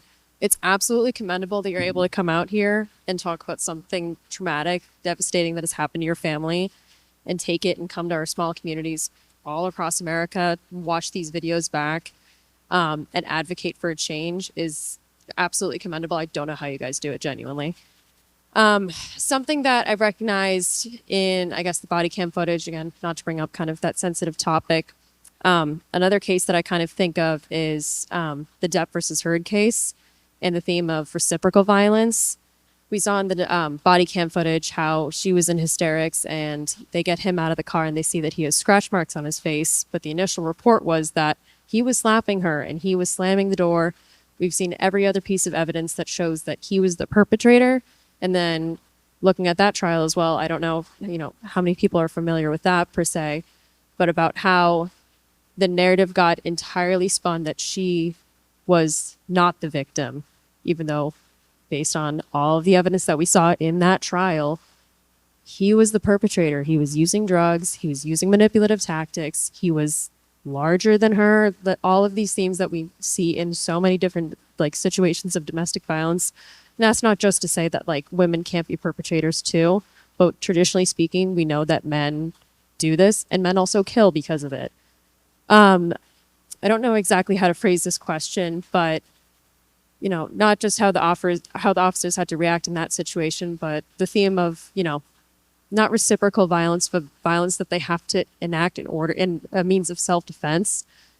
How is it, I guess, as police officers, how do you go about that kind of situation and being able to recognize that and trying to discern, what is the truth, not based off of a tradition of women versus man, but just that kind of tricky topic in general, and about how that narrative then got spun in the public media for the Depp versus Heard trial about how she was, the perpetrator, and how that kind of dictated a very big narrative that people started to believe, and it started to, make it more difficult, I think, for victims of domestic violence because there was this very paradigm change, I think, with that. Well, one of the topics that we've taught that has been said is training, and scenario training. And for me personally, what resonated one time is a training that I went to, and the scenario, it was a video-based scenario, was officers respond to a domestic disturbance, and there was a broken glass ashtray on the ground, and there was bleeding coming from the husband. And they said they separated them, and they said, what happened? We were in an argument, and she hit me over the head with the ashtray, and it broke. And then they asked us, how many of you would have arrested the wife? And most of the officers said, I would. Well, you dig a little bit further, and then you find out from her that, well, yes, I did hit him. Well, why? Well, last time he hit me, he had a ring on, and it left a mark, and he got arrested because that ring left a mark. And then I saw him walking towards me, and he started taking off the ring, so I knew what he was going to do. So I had to defend myself before he did it. So for me, it's do that further investigation, find out what's going on, because someone shouldn't have to wait to be hit to defend themselves. We train like that as police officers. Why can't I defend myself as a police officer before someone does something? I don't have to get hit to defend myself. Well, you shouldn't have to get hit before you defend yourself either. So we have to look at the totality of everything, and that's where training comes in. And we have to look at what training our officers are getting, how are they being trained, and then the decisions that they're making after they're trained. And that's what primary aggressor comes in. Primary aggressor is a huge factor in domestic violence. So, yes, she decides to defend herself that day, right? And she can. You have to get the totality, and that's where questioning these individuals separately and having a conversation with them. Were you assaulted today? No. Have you been assaulted in the past? Well, yeah. Last night he strangled me because we got into an argument. You have to ask the questions, and we are trained to do that. And those lethality assessments, we are trained to do that. Officers are trained in domestic violence to understand defensive wounds versus, assaultive wounds. So it's speaking to these individuals, and every case is different. Every single case is different, and so you got to slow it down. You got to take the time. The fact is if we're going to a domestic violence call and we get called for a 911 for an incident where someone is assaulted, we are not leaving in 5 minutes. Maybe the person getting arrested might be leaving with another officer in 5 minutes, but our job is much more than just the arrest as police officers in the Commonwealth of Massachusetts. Our job is to make sure that the victim is safe. So we might have to take some action, meaning they might have to go to the hospital. Well, we're going to go up to the hospital with them. Maybe we have to drive them somewhere. Maybe they need to go to a shelter.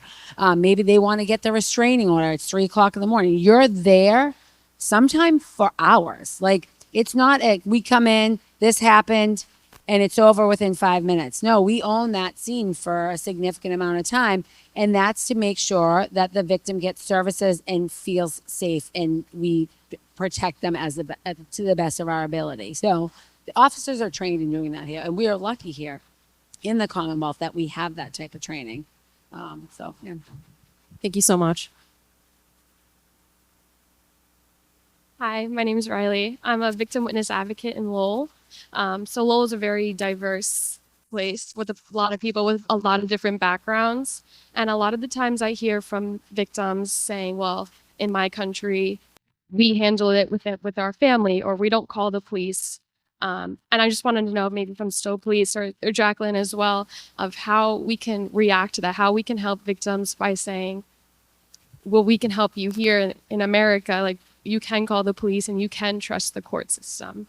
And a lot of people from other countries don't trust the police. I'd actually gone to a case where she was originally from India, and they were married in India. She was arranged marriage, and when she came to the United States, the rule of India fell to their family, and that came with abuse. And at one point, she's running down the street with no shoes on, and we went to talk to her, and she said that. She said, I don't trust the police. I don't know if I want to tell you what happened. After a little bit of engagement with her, she ended up saying that she was, being abused and had been being abused and wanted to go back she wanted to go home. And I remember when I went and arrested the husband, he said, well, that's what we do in India. And I said, that's great. We're not in India right now. We're in the United States, and it doesn't fly here. So sometimes and also it really works well with getting someone that speaks their language.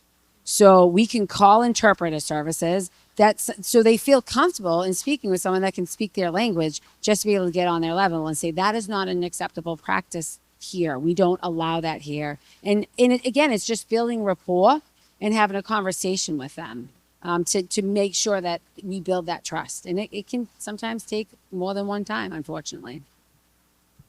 Sorry. Another thing that we can do as police officers and police departments is build community relations. So it's not only getting, on the same language, but it's also getting, excuse me, it's getting into a culture, because I can't break into certain cultures. Like, obviously I'm different than some people, and that's okay. But if you can build relationships with faith-based leaders or other community members, and somebody that they trust, you bring them in on the conversation. Say, listen, I'm going to this house. We know it's a different culture. I don't know, I know I need to help this person, but you can help me help this person. So reach out. There's a lot of great people out there in the world. You could tap into any of them. Thank you.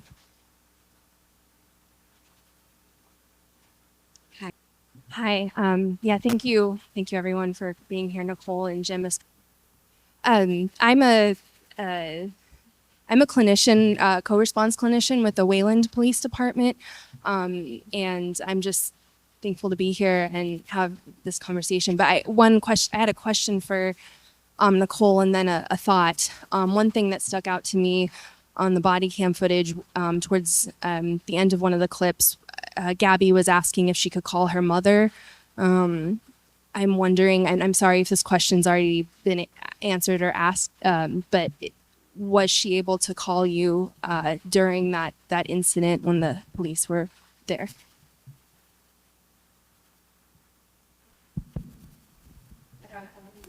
Yeah. I think this is going to be loud. Yeah. Oh, that one's really loud. Yeah. No, that part broke my heart because I thought, oh God, just maybe if she had called me, maybe she was ready to say something in that moment, and things would have been a lot different. Yeah. Yeah. Thank you. Yeah. I really felt that was a really heartbreaking moment.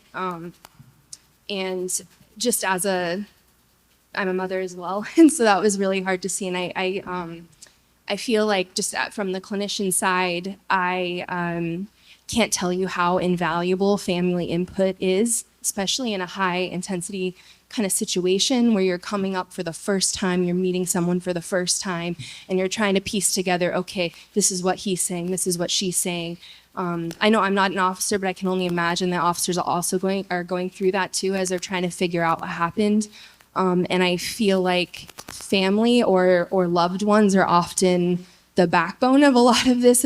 If I know that I'm sure officers in that moment, again, I know as we've said, they're doing the best they can, but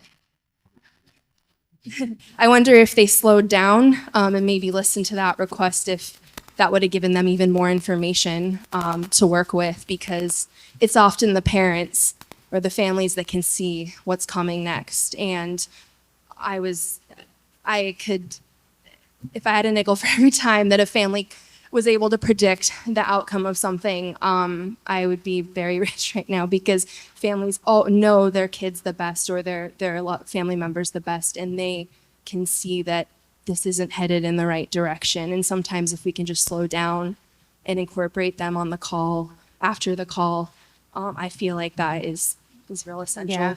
Yeah, I just always wonder, like, if she had gotten to make that call, like, right there and then, if she would have opened up to me at that point about what was really happening, and things would have just been a lot different. So, Yeah. but, yeah, thank you. Sure. And even for the officers to talk to you in that moment, maybe she wouldn't be willing or in a place where she felt comfortable to tell you in that moment, but the officers could have gotten on the phone with you and say, hey, what are you seeing? What's been going on? Or we got a report of, that he was slapping her. Exactly. So that would have been, if I would have heard that, I would have been on the next plane ride to Utah. Yeah. Yeah. Yeah. Thank you.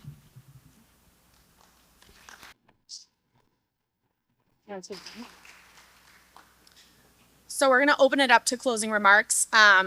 Nichole and Jim, if you could do us the honors of starting. It's back on. Okay. Oh my gosh. Just thank you all for coming tonight, especially our younger ones. Thank you for being here. I know your parents probably dragged you here, but I hope that you got something out of it.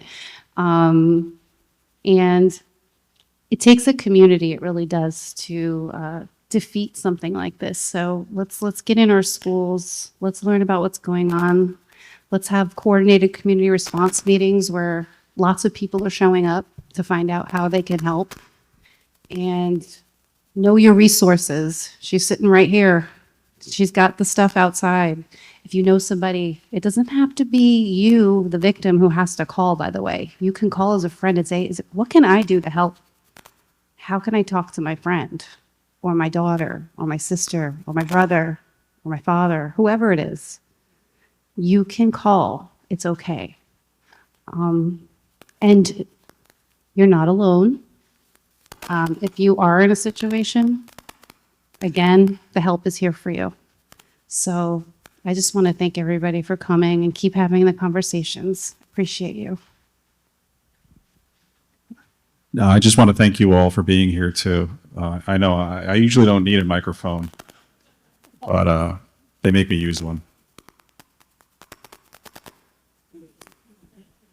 It's working so well, right, Jim? Yes. There's also a thing, Gabby messes with electronics.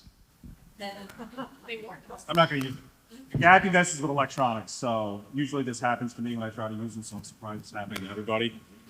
But I want to thank you all for being here. It's a testament of law enforcement, the chief, the lieutenant, having us here, Phoenix inviting us up here. It was really, truly an honor. It's amazing coming back up to this area and seeing all the great stuff that you do, and then continuing to want to strive to do better, be your best, and all the community members here too. It takes everybody in this room and then some to end this issue it's an epidemic. It really is. There are no boundaries with domestic violence. It affects everybody. It doesn't matter your socioeconomical status.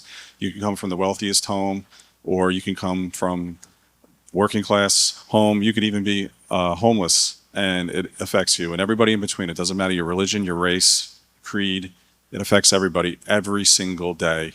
And the only way we're going to put an end to this is by all of us coming together. And I just want to thank you so much for coming here and being so supportive and for so many great questions. So thank you all so very, very much.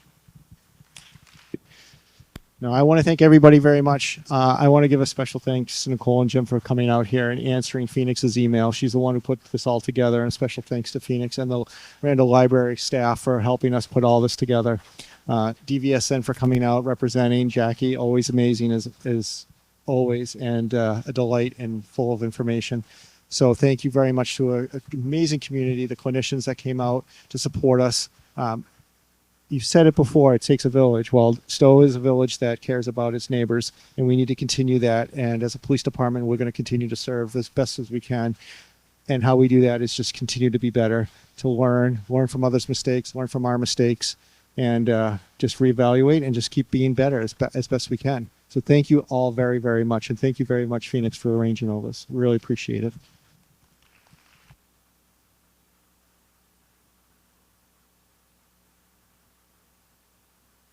I'm going to add my thank yous as well. And again, this is illustrative of the type of policing we have here in this community.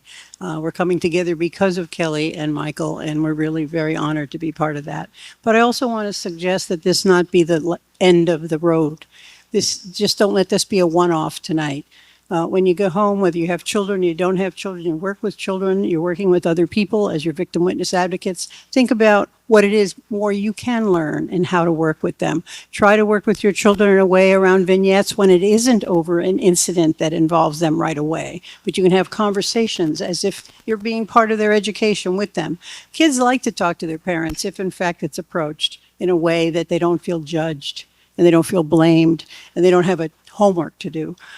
So it's really, don't let this be the end of it. Let's be a beginning for many of you or a continuation for most of you. So really appreciate your being here tonight and for sticking it out. I mean, this is really impressive. Thank you very much. Gabby Petito has definitely saved my life and changed my life. So thank you all again for being here. We're all here because of Gabby, and we're going to let her story have the last word tonight.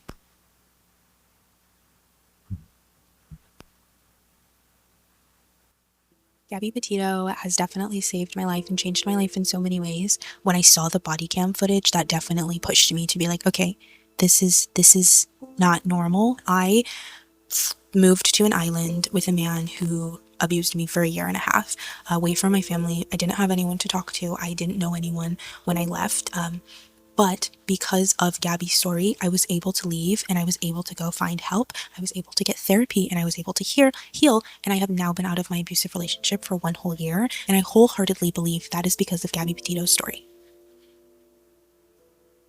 In August of 2021, I was maybe 3 to 4 months out from leaving a very abusive relationship. I remember seeing the news about Gabby being missing. Watching what unfolded from that point on truthfully changed my life. It opened my eyes and it reiterated to me that I could not ever go back to the relationship that I had just left. I endured a lot of things, I think, very similar to what Gabby did. I would like to ask and to tell her parents, thank you. Thank you so much for advocating for her. Thank you for advocating for other domestic violence victims. Thank you for never giving up on her. Before Gabby went missing, I was strangled on my own bed by my ex-boyfriend. Because of stories like Gabby's, I was able to get away, and now I live a wonderful, beautiful life, all thanks to her and her story. Gabby's story changed my life because after 3 years of emotional and physical abuse, I realized that I needed to leave before it was too late. Her story made me realize what could happen if I didn't get out myself. It gave me the strength to get out. It gave me the strength to leave. It gave me the strength to say this is not okay. And she lives on through her, who she's helping. I know there's other stories like me, And I know her story will live on. I know she lives on through everybody she's helped, and everybody she will continue to help. Gabby's story has changed my life in more ways than one. And because of Gabby's documentary, I have committed to being an advocate for domestic violence and not just a victim. Gabby Petito saved my life. Around the time that Gabby's story hit the news, I was in an abusive relationship that I had already had some unsuccessful attempts at leaving. I saw myself in Gabby, the way in the body cam footage, how she was crying inconsolable, and he was calm, cool, laughing. You know, I had been in that same situation. Her demeanor and the body cam footage broke my heart because I have been there. I have been the one, you know, crying and blaming myself when it wasn't my fault at all, just like that wasn't Gabby's fault at all. I really strongly believe that if I did not leave around the time that Gabby's story was going public, his abuse would have escalated to physical and he would have hurt me and or killed me if I had stayed long enough. Gabby saved my life. I watched every video of her I could find, and I saw myself in her. She was so beautiful, adventurous. She seemed so happy and free. Gabby and I are connected in a way that no one should be connected. Gabby saved so many lives, and if it wasn't for her, I would not be here today. Gabby has given me strength, even though I did not know her. Gabby has given me strength. She has given me the confidence to speak up against the domestic violence. And if I could ever meet Gabby, or if I could ever see her for one day, I just want to give her a hug and just say, I'm sorry that you passed in such a tragic way, but I want to thank you for giving me my voice and giving me strength, and I will do everything that I could possibly do to make sure that your voice isn't forgotten. Gabby has done work beyond to help save others like me, because that story sure woke me up. There's not a day that goes by that I'm not grateful that I am alive and my kids are safe. So I'm grateful that Gabby, in one way or another, helped me wake up and save not only my life, but my kids. Thank you so much. I'm so grateful to you all, and so grateful to Gabby. I am so sorry for what happened to her. Let's continue her honor and continuing her work.